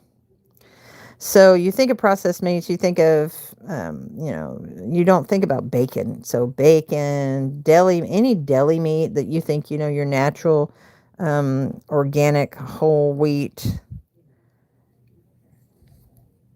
I have rich and cheese. Are you eating it right now? Yeah, I believe it's the Ritz crackers, and the Townhouse crackers. I had to go through my cabinets, guys. It was crazy. It was like, ew, why would you put that in there? Of course, now, people love Jell-O and they eat Jell-O like crazy.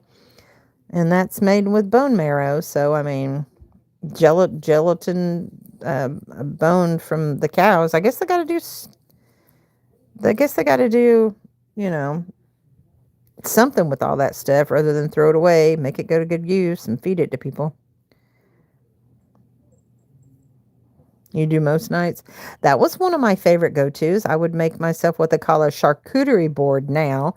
I just called it cheese and crackers, and sometimes I'd have some pickles or olives on the side with it.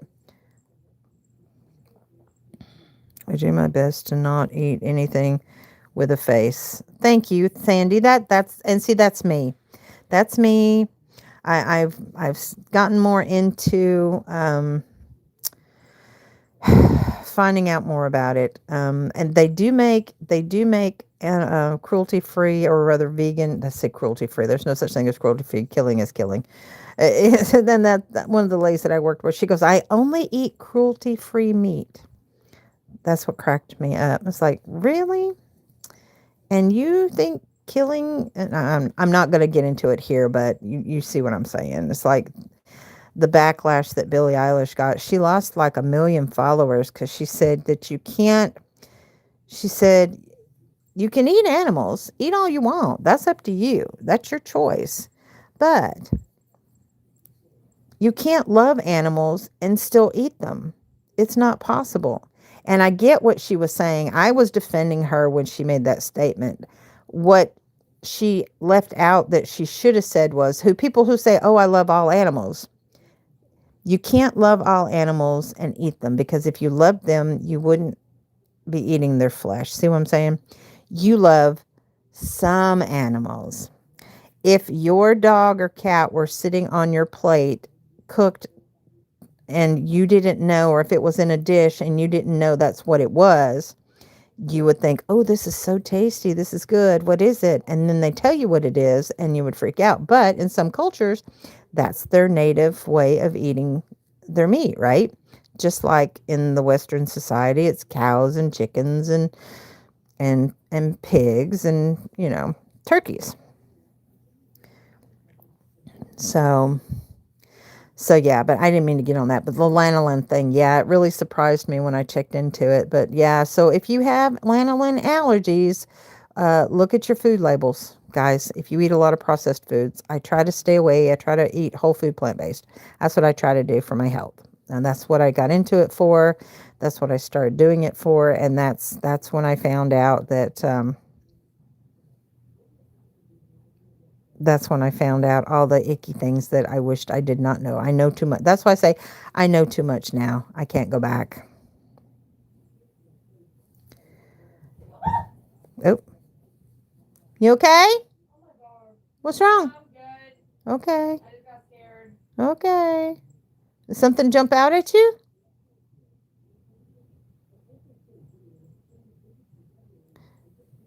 She's freaking out. All right, I guess I better count this before I get too long-winded and lose my count. I've done that before on here. So my goal is to do 60 rows so that I can have 60 stitches, because that's usually when I work from the top down. I work till I get 60 stitches, depending on if I'm using a 5.5 millimeter hook, which is what I'm using, because that's what my glow-in-the-dark glitter turtle is a 5.5 millimeter hook. Yeah, I can usually, 60 stitches is usually the perfect generic size. So you want, let's see. Okay, so you do your chain, and this is your first row going back. So I make sure that my tail is up at the top. So each one of my ribs is going to be 2 rows. So 2, 4, 6, 8, 10, 12, 14, 16, 18, 20, 22, 24, 26, 28, 30, 2, 4, and then I'm about to do, nope, that's 6. So it's 36. I got 36 rows and I want to do 60.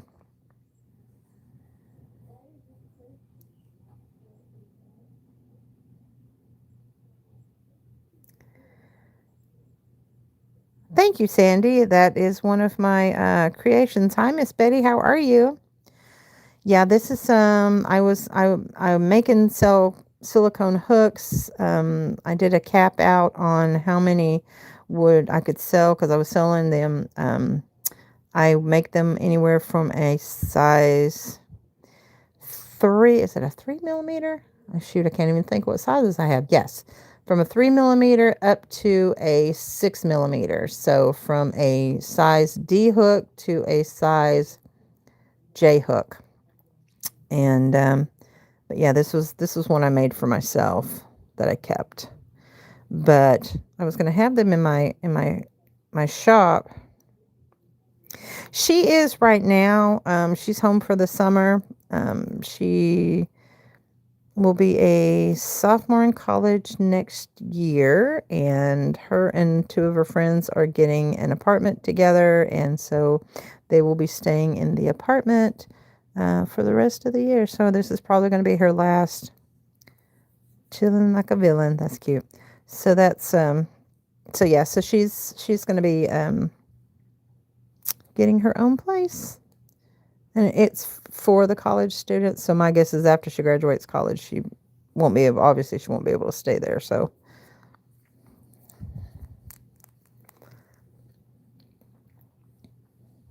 But I don't know if she's decided to just get her her master's or bachelor degree, or go on to get her master's. Let me count these, make sure I'm doing enough stitches. So there's 1, 2, 3, 4, 5, 6, 7, 8. Okay, so we're good.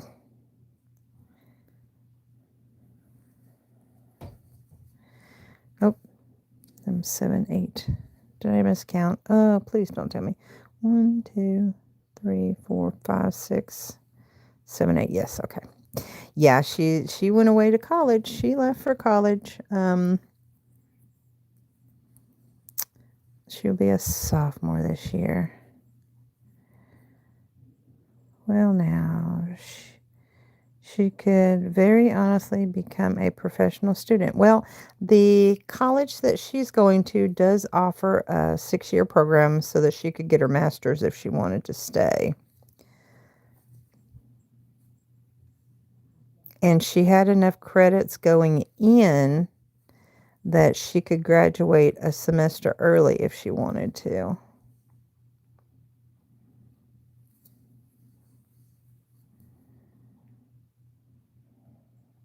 Yes, a doctorate is what, I believe 8 years. Master's is 6, doctorate is 8. I don't think she's going to go that far in because the profession she's going into is interior architectural and interior graphic design, something like that. Designing and building a house and then decorating it. Yeah. 2, 3, 4, 5, 6, 7. Oop. Yep. There we go. Don't want to miss that. But I think she's going to minor in business, because it helps to have that if you're going to own your own company anyway, because then you know how to run it.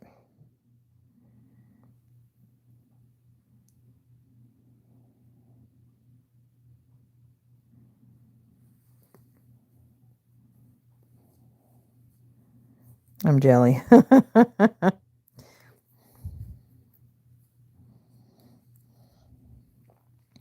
But yeah, the apartment complex that her and her friends have picked, they work with the colleges specifically.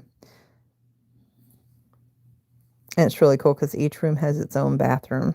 This is really nice. So, but I mean, it gives them their independence. They have the living room and their kitchen, and then each one has their own bedroom and bathroom. So I think that's pretty cool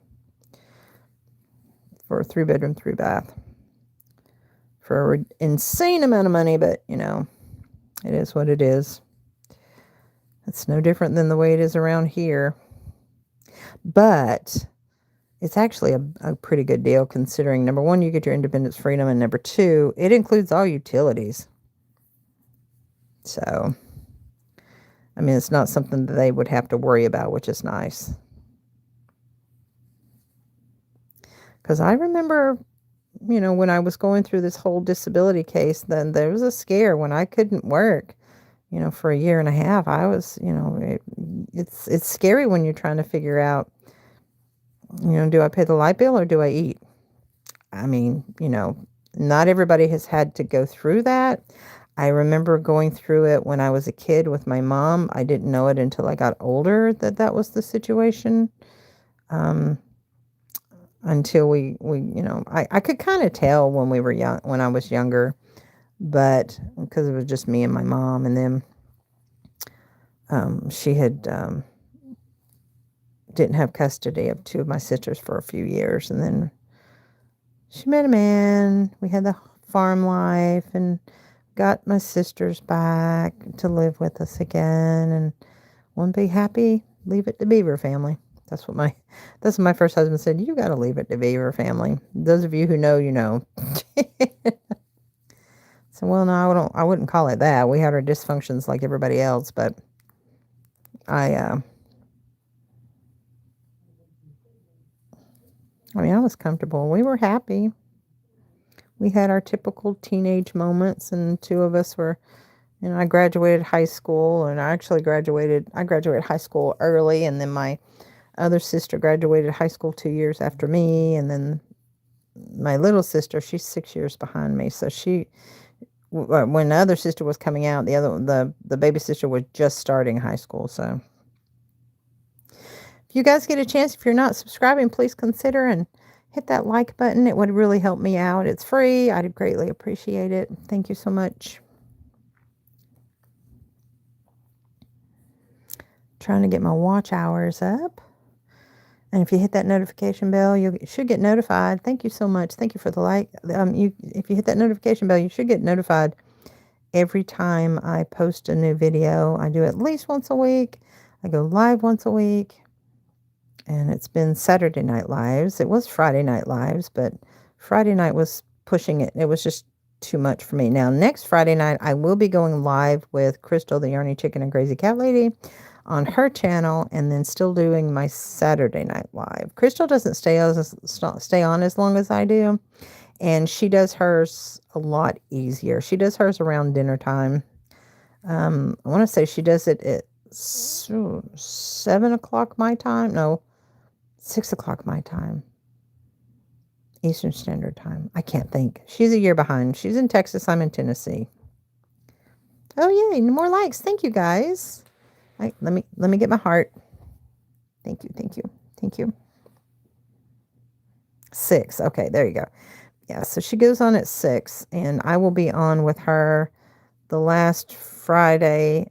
If the last Friday of the month, if it's the 5th Friday. I don't know how she keeps up with her lives. She keeps it all written down. But anyway, so I'll be going on her channel, and then I will be doing mine Saturday. Do any of videos of your watched count as time counted? Yes, absolutely. My watch hours, that's what my goal is, to hit my 4,000 watch hours by the end of the year. Thank you for asking, Sandy. I appreciate that. Yes. Being on here counts when you're watching the live, and also if you watch any of my other videos, anytime you watch it, or, if you wanted to, just play them in the background. Believe it or not, my first ex-husband will do that. He does that for me. He said that he likes listening to my voice when he listens. He'll play my lives because my lives are so long. He'll play my lives in the background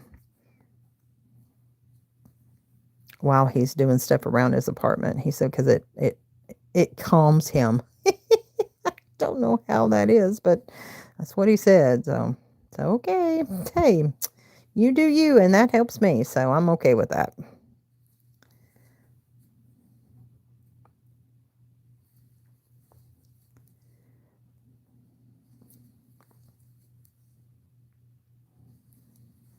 But yeah, 2 giveaways going on right now. Postcard fairy giveaway. And here's the thing about the postcard fairy giveaway. April Webb has been slaying it, along with Rosanna. She's picked up and she's slayed it too. So I have a stack, and I'm going to show you guys. I got a new video that's going to be coming up. Oh, thank you, Sandy. I appreciate that. I am what I am. This is me. I have a stack about this big now of my postcard fairies that have entered for my postcard fairy giveaway. But take a wild guess. In the comments, take a wild guess out of this many postcards, cards, and letters that I've gotten from people. Take a wild guess how many people are actually entered in the giveaway. Now, you can be entered multiple times, over and over again. Especially if you send in a card and you say a specific word for the month. You get double entries. But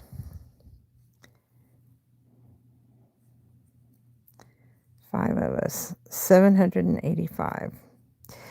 No, but let me tell you, it's close. It's in between the two, between Roseanne and Sandy.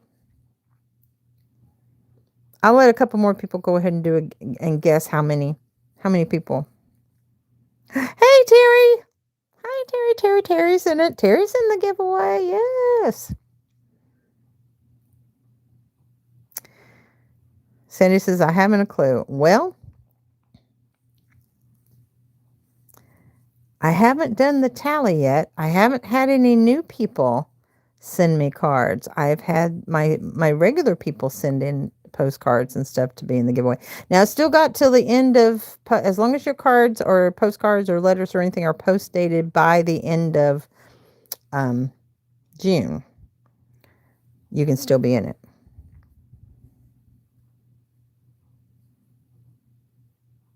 Ooh, Terry, it's got you highlighted as still being one of my moderators.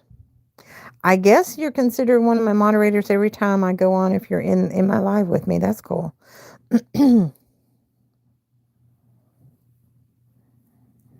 Yes, Sandy, yes. That's what I'm talking about. I want to say there's maybe 7 or 8, but okay, I'll tell you what, let's go. Let's go to the desk.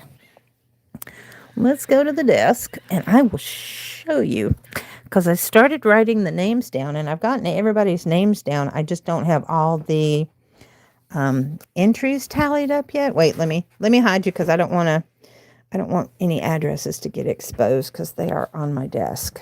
So bear with me. So I'm going to sit down. I have, oops. Okay. Oops. That was weird. There we go. Okay. So I had my stack, and there's a stack. Okay, so this is the stack that I've already videoed. Oops. This is the stack that I've already videoed. And then let me flip these around so that there's no addresses showing.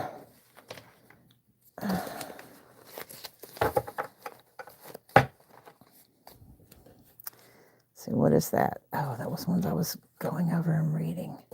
Oh, that's my new ones. Okay. This is the stack that I have to go over in the next video. Okay. Make sure I don't show any addresses. And this is the stack that I picked up yesterday to add to that. Okay. But this is how many people, and I haven't got everybody's tally up here. So when you see the tally, don't freak out. I'm just going to show the names anyway. This is how many people are actually in it. 1, 2, 3, 4, 5, 6, 7, 8. 8 people are actually entered in this giveaway.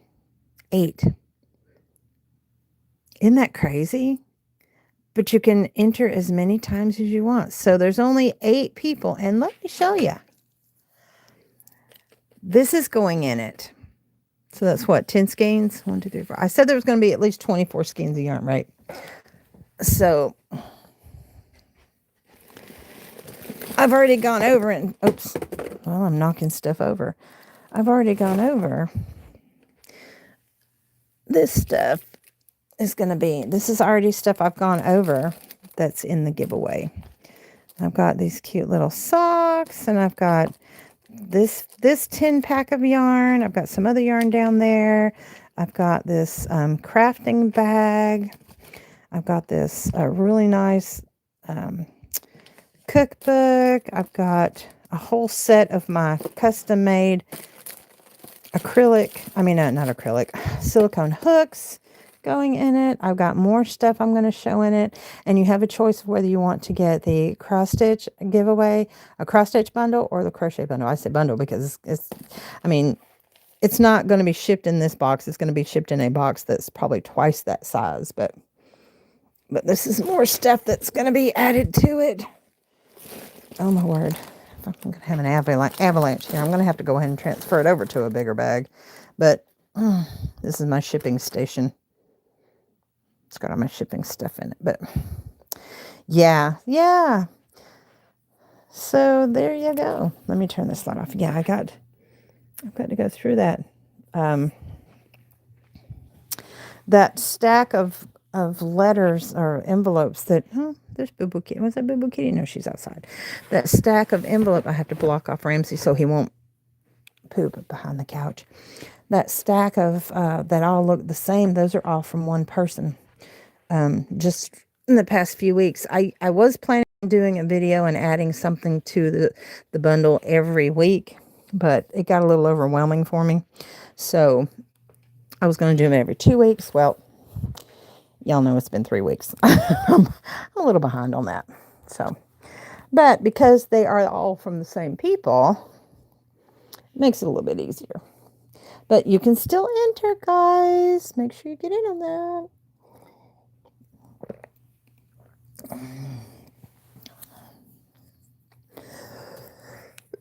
I'm going to mute you for a second. I need to cough.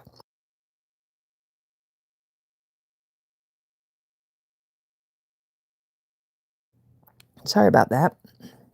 I got a coffee went down the wrong pipe.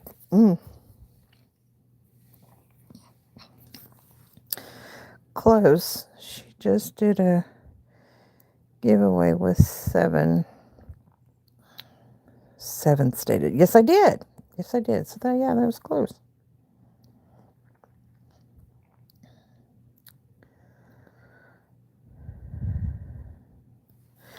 Yep, that's it. So let me get back to this. Where are you at?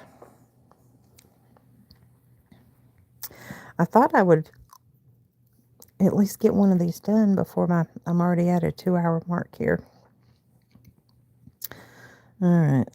I guess I stitch mark at the 30 so I'll know. And I can't tell if that's Ramsey's hair or if that's part of the wool that I'm working with. 1, 2, 4, 6, 8, 10, 12, 14, 16, 18, 20, 2, 4, 6, 8, 30, 2, 4, 6, 8, 40, 2, 4. So I'm at 44. So I'm going to mark the 40. Ugh.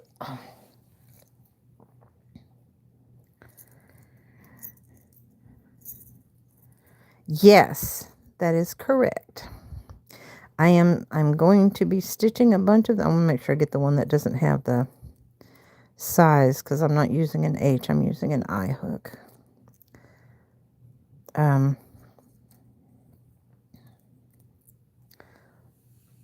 Oh, that's my little jingle bells. Okay, so this is 40.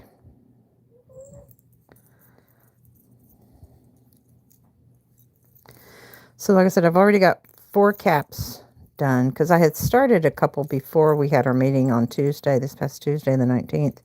And so I finished those and I did 2 more. So I've got 4 in my 4 out of 20 so far.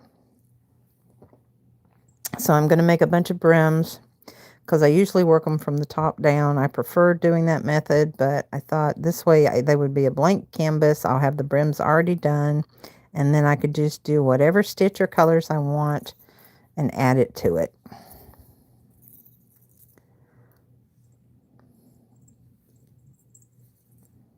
But yes, you will see me next Friday night on Crystal's channel.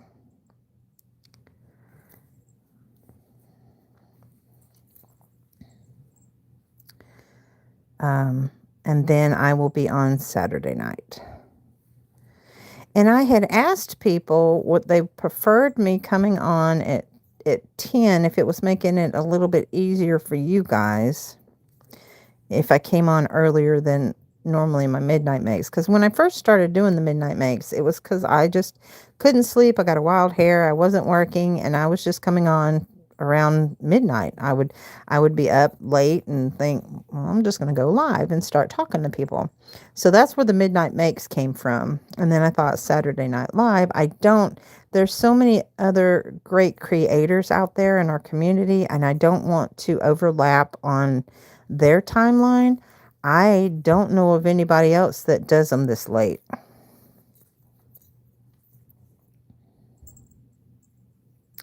So that was hence the reason for me coming on so late.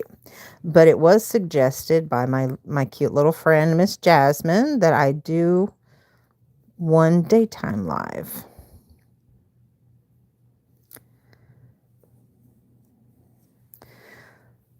So I have no set schedule for when I work at the office, so I never know. If I do the daytime lives, it won't be a scheduled one. it'll be a random one.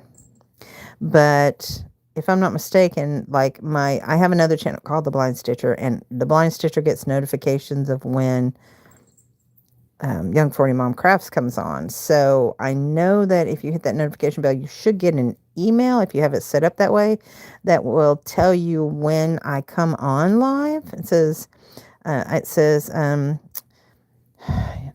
trying to think of how the email comes across. It's something like,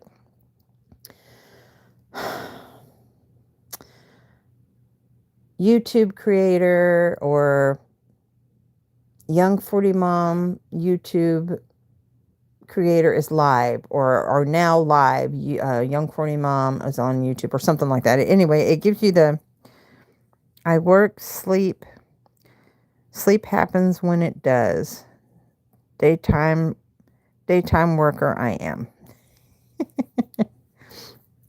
Yeah, that's me. When I work at the office, I work during the day, so I just never know what days I'm going to work because it changes from week to week depending on my doctor's appointments and what I have going on, and trying to keep myself occupied since I'm an empty nester, and doing this actually does keep me occupied. So, oh, there's another one. Yeah, see, I don't think that's a Ramsey hair. I think that's part of the wool. Because Ramsey's hair is not that long. Yeah, that's intertwined in the fibers of the yarn. It's just throwing me off because I'm so used to having doggy and kitty glitter everywhere. It's still bugging me. I'm still going to take it out. Oh, maybe not. It's attached. Oh, okay. Yeah, that was too long to be a Ramsey hair or a kitty hair, actually. Interesting.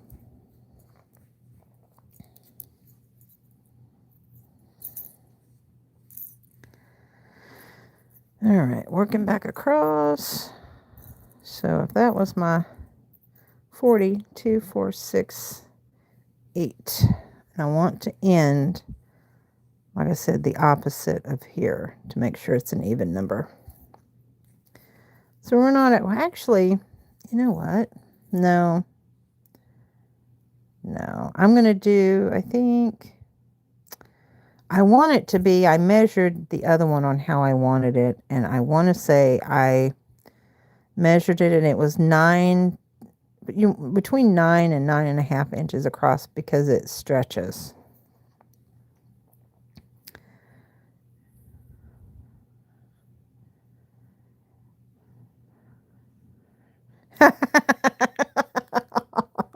Thank you, Sandy. I'm glad. That really means a lot. Thank you.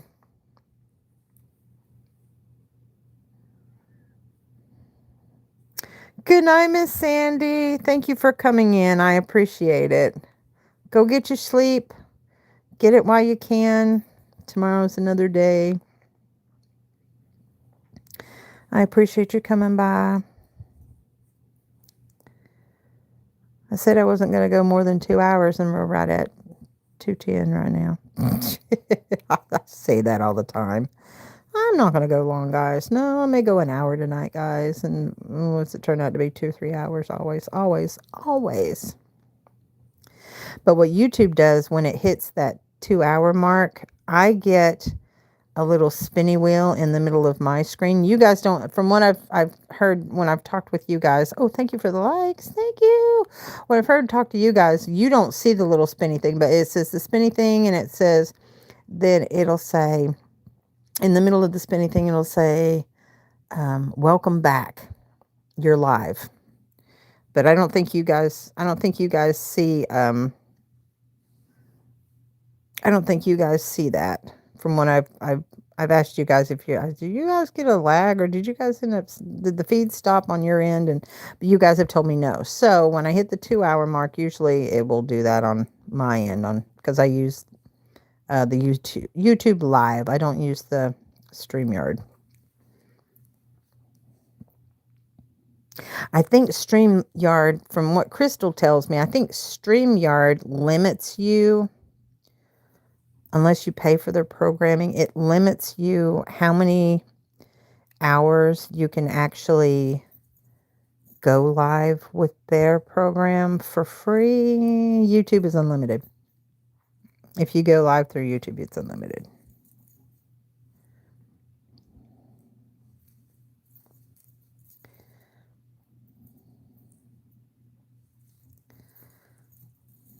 Yeah, see all the little fibers. Just throw me off. I want to pull it thinking it's my doggy hair. It's almost the color of my hair. My hair's gotten to be where it's almost white now. It's not as gray as it was. What time is it? Oh, it's already 12 o'clock. Hey, baby, have you gone to bed yet? Oh, okay. What time you getting up? Okay. I told you about the sausages? Okay. I got veggie sausages in my refrigerator that I pre-cooked for the week. Because if you get the Gardein sausages, you have to cook them either in a skillet or the oven or an air fryer. And I skillet fried them this time. Not fried them. I put them in a skillet pan. Let's see, that's 1, 2, 3, 4. I don't want to add any extra stitches on here. And it's veggie sausages, guys. It's not meat. What am I doing? 1, 2, 3, 4. Yeah, is that 4? Yeah. But yeah, those have to be pre-cooked, and we don't have time for all that business in the mornings during the week. So I will pre-cook them on the weekends and then put them in a container, and then we just take out what we want for breakfast with our breakfast. I have pre-cooked. I love grits and cream of wheat, but I grew up like my first husband's family, the way that they ate their grits.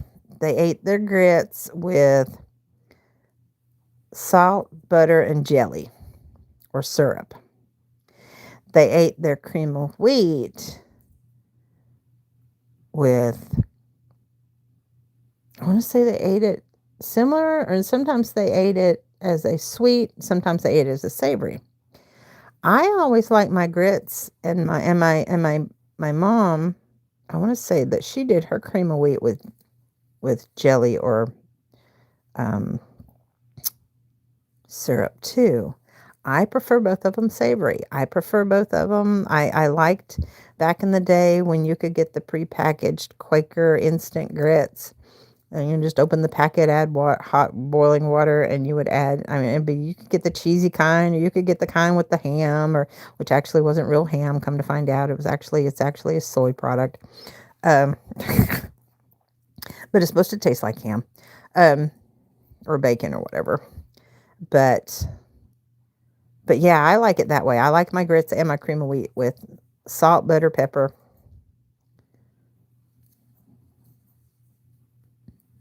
And now I add a little nutritional yeast to give it a cheesy flavor and a little garlic powder. I know that might sound weird, but trust me, it is so good. So I'll have a bowl of that with some sliced tomatoes, fresh sliced tomatoes, a little piece of sausage, and maybe a piece of dry toast. Now, sometimes I'll put jelly on my toast. I will do that. But that's about it. Ugh. Oh, my yarn's it's sticking to me. It's got a, oh, I don't know if you can see it. You see it on my finger. It's got static. Let me see if I can, it's not wanting to let go of my thumb either. There you go. Let go. Nope. Static. Ah, that's crazy. Oh my word. Yeah, it's picking up all over me. It's full of static. It's got to be the wool. Oh, anyway. Well, there's quite a bit since I've been running my mouth. So we said that was 40, 2, 4, 6, 8, 50, 2, 4. Wow. Okay.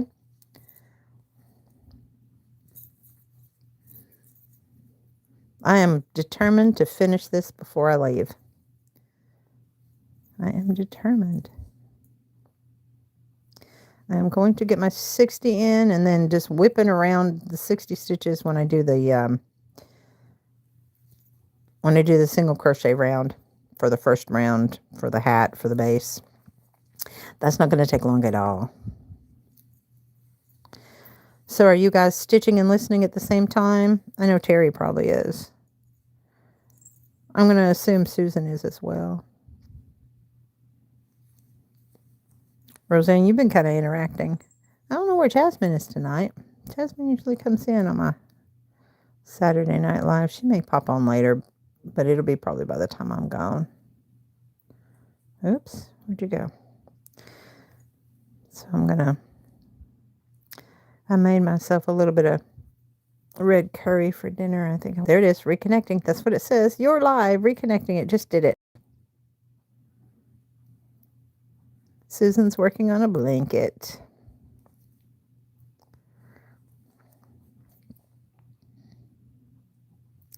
I know I usually ask this at the beginning of the night.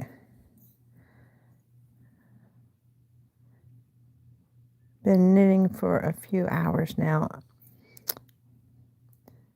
Knit work is so gorgeous. I think knit work is absolutely beautiful. I just don't have the patience for it. I've tried, like I said, I knitted a pair of booties. Oof. And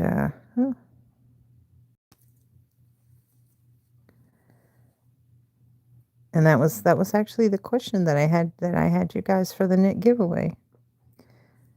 Hello, Miss Judith. How are you? Welcome in. Welcome to my channel. I'm actually finishing up this brim, and as soon as I finish this brim up, I'm going to be heading out. I've been on for a couple hours, so I'm going to be on for a little bit longer. Maybe another 30 minutes. Everybody say hi to Miss Judith coming into the room. Oh, I got some more likes. Thank you guys. That really helps. I really appreciate it.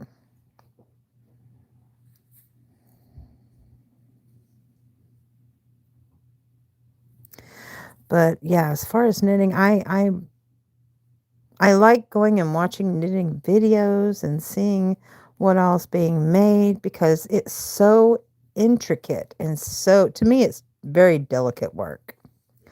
And it's so beautiful, and it's fascinating. And like I said, I knitted booties, and I did that for a little while, and I knitted some crop tops back in the early 80s, but that's the extent of my knitting abilities. I can go back and forth. I know knit and purl. That's it. That's all I know. So I commend you guys. Oh, she's doing a test pattern. Okay.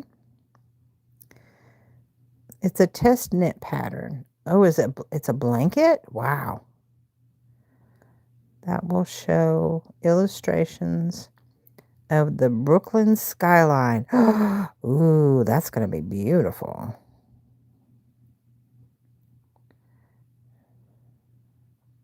They do. I agree.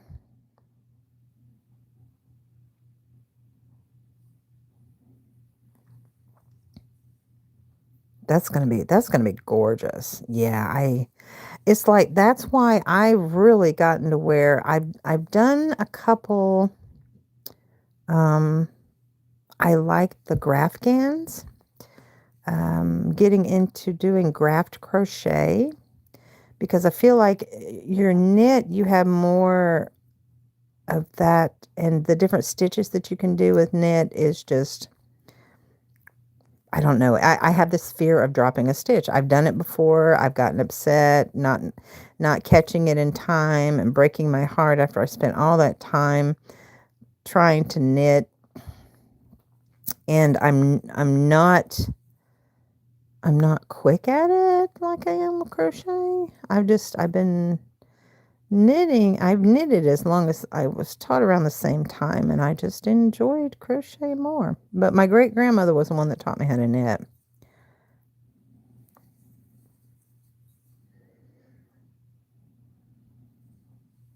That's going to be gorgeous though, Roseanne. When you get that done, that's wow. It's amazing. But yeah, that's why I like doing Grafgans and what else? What is that other? Mosaic. Oh, mosaic. I've done a little bit of mosaic work as far as crochet goes. And to me that's my satisfaction. Yeah, there's no way that's all. That's the wool. I have to resolve. Ooh, I have to resolve the fact that this is the wool, not my kitty hair, not my doggy hair. 2, 4, 6, 8, 10. 2, 4, 6, 8. All right. 2 more rows and I will have my 60. Yeah. So 2 more rows and I will have my goal of doing 60 stitches for my brim of my hat. My little jingle bells going there.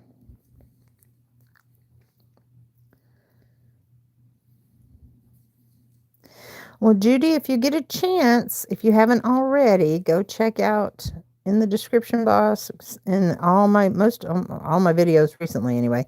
There is a link if you want to get in on the postcard fairy giveaway, and then I just recently posted a video for the month of May's crochet book slash yarn slash bunch of other stuff giveaway. My monthly giveaway, my monthly crochet giveaway. Not doing any other giveaways this month for the month of May as far as that goes. Just doing the one for the month of May. I may do 2 in June. I don't know yet. I need to do another cross stitch giveaway because I need to, and I also need to show more of the items that are going to be in the big bundle. Now, what I'm going to do is, if the person that wins the postcard fairy giveaway decides to choose the cross stitch over the crochet, then of course, they're going to get all the stuff that's not cross stitch related or crochet related. They're going to get all the generic stuff plus all the stuff that's going to go with that. But if you crochet, and vice versa, what I'll do is whatever is the leftover of the 2 is what I will probably do for the giveaway for the next month, for that next month's giveaway. All right, so I've got 60 rows, and they need to be the opposite of the tail. So now I'm going to do a back stitch, slip stitch to piece it together so that it will look like a rib, and you won't be able to tell, or you shouldn't be able to tell, the beginning and the end of the round to make it look more seamless. So I'm going to do 8 stitches, back slip, back stitch there, picking up the first chain, the bottom of the first chain stitch, and I'm going to slip stitch. And I'm going to do that all the way across. And then I find if I don't line it up just right, it's okay. As long as I line it to where it's flush together. Oh, shoot, I just missed a whole bunch of conversations. Hang on. It didn't scroll up. Terry says she does both. Lapgan size. Okay. Roseanne says she told Terry that she does both. Terry said hi to Susan. I thought cables was impressive. Yes. I have over 50 years of knitting and crocheting. Excuse me. Susan says hi to Terry. Right now, my project is knits and pearls. That's the only thing I can do. It's not straight rows.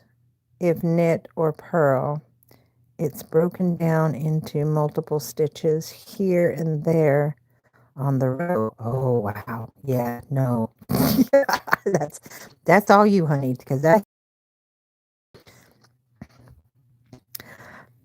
I commend anybody that does that type of work because I think it's just absolutely gorgeous, but it's not something that I am proficient in. I am proficient in some crafts, and that is not one of them.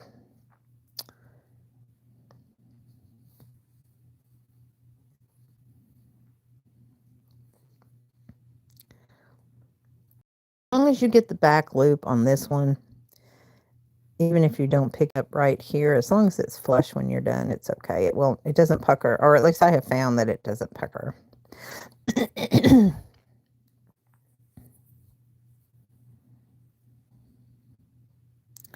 And that just slipped right off my hook. But for the most part, I'll pinch it together and just go across. Just picking it up.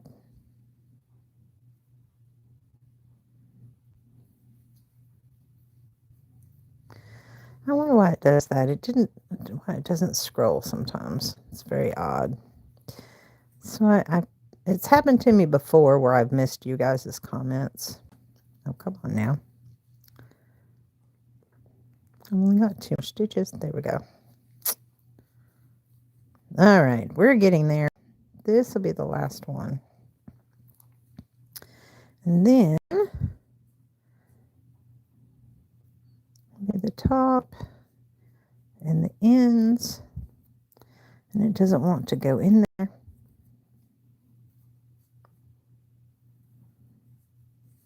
All right, well, that's good enough. All right, chain 1. And now that looks like one of the other ribs. See? I like that method there. All right, so now I'm going to work over the original tail from where I did my chain row. I did my chain 1.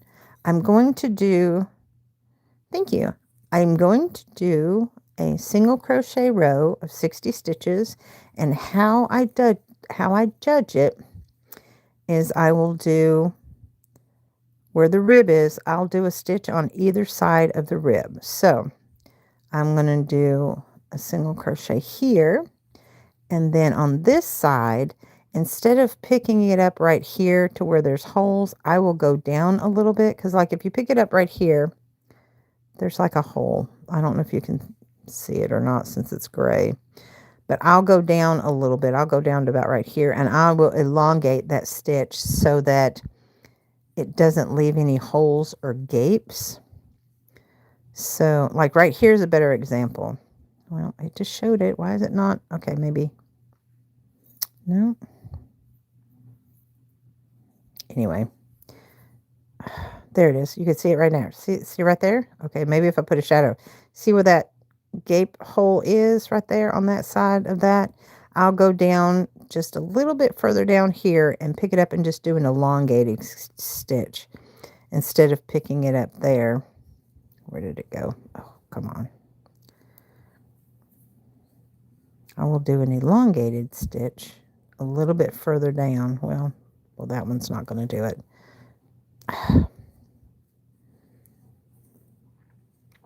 So I'll do a single crochet on either side of the ribbing and come down here instead of up here. I'll come down here, working over that tail, and then I'll pull it up to where it's kind of like a longer stitch. And what I'll do with my tail is I will pull my tail to where it gathers here, and trust the process. Trust the process, because when I get done, when I get to the end of the tail, I'm going to straighten it out, and it's going to hide the tail completely, and I don't have to worry about it. So like I said, I'm going to do a single crochet on either side of the ribbing. I'm going to do it long on that side. I'll do short on this one, long on this one, working over my tail, pulling it tight because we're going to hide it. And because I counted my rows, I don't count the stitches when I'm doing this row. Okay, so now that I've gotten this far and I've only got that much of the tail where it's all bunched up, I'll straighten it out and the tail will be hidden inside the work. So now I don't know where the tail is. It's hiding. Just have to make sure you straighten that out so you'll know where to connect. But yeah. When those of you who have done this method before, how do you, I guess I could take this out. How do you do yours when you're connecting and when you're, because I feel like everybody can pretty much do the ribbing part of it. So how do you connect yours, or how do you find that you do your starting row, I guess is what I'm calling it, my foundation row. Did I already do that one? Or did I do the other side? I did this one. Undo down. Undo this side. Undo down. So Roseanne says she does the same thing. Okay, cool.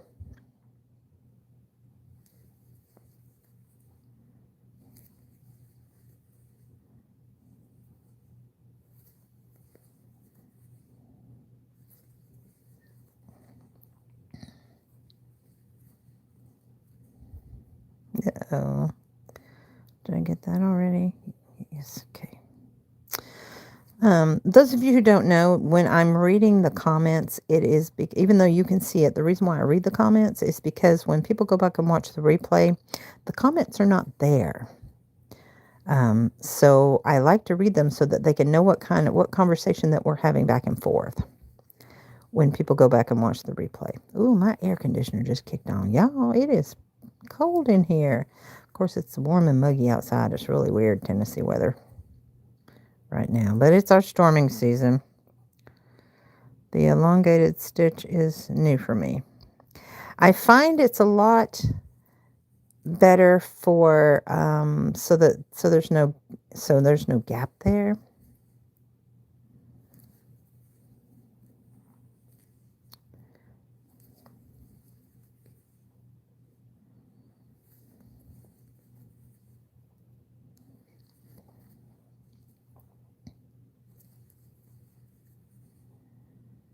This is usually how I start off when I do my fingerless gloves too. Like if I were to, because I asked her when we had our first meeting, I said, would you be interested in possibly doing, like, I make fingerless gloves or maybe some scarves or something to go with the hat. Oh, yuck. That's not good. What the heck happened there? I wonder if I could. Oh, okay. That's just where they did the weaving and yeah, okay, we're good. I thought maybe it was splitting. Oh, we can just work with, that's not a problem. So yeah, so I told her, I said, I make fingerless gloves. Would you be interested in maybe getting those to go with them? Maybe giving sets to the veterans. There it is again. What the heck? Ew. That's part of that skein. She said maybe in the future, but her goal was to do the hats because she knew that they got satisfaction from the hats. I was like, okay, I mean, I'm fine with that. That's, less for me to work on, but I get satisfaction in making the sets myself, but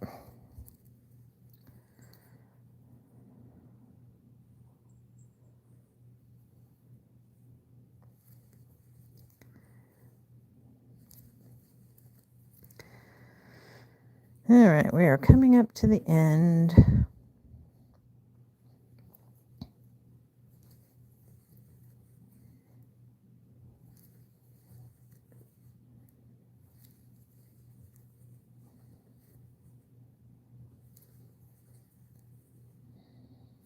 Okay.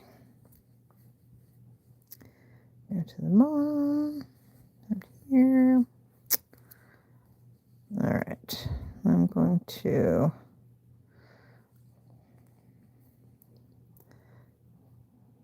pick up that stitch this way. Since my hands and my fingers decide they want to be slick tonight, I'm going to slip stitch. I'm going to chain one. I'm going to pull it up. I'm going to get those cute little snips I told you guys about.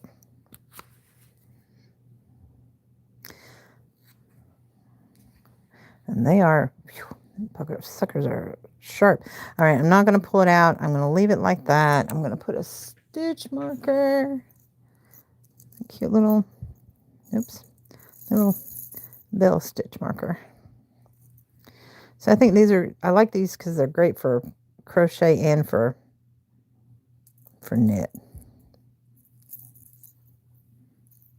Because you leave them closed for knit and open and close them for crochet. So, but anyway, did that close all the way? Because I don't want it snagging. Yeah, there we go. Okay, so that's how I did the other one. I've got a stitch marker in there for that.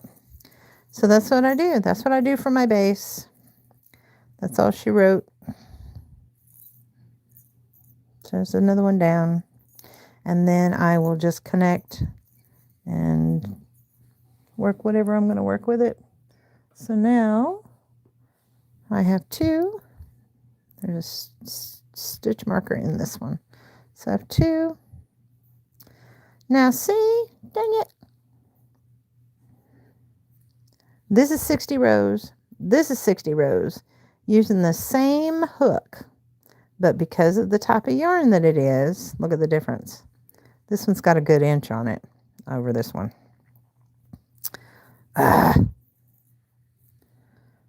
Man, where's my tape measure? Tape measure. I want to say this was 9. I think I measured this to be, I want to say I measured this to be 9 or 9.5. Yeah, 9, a little over 9, which is my goal.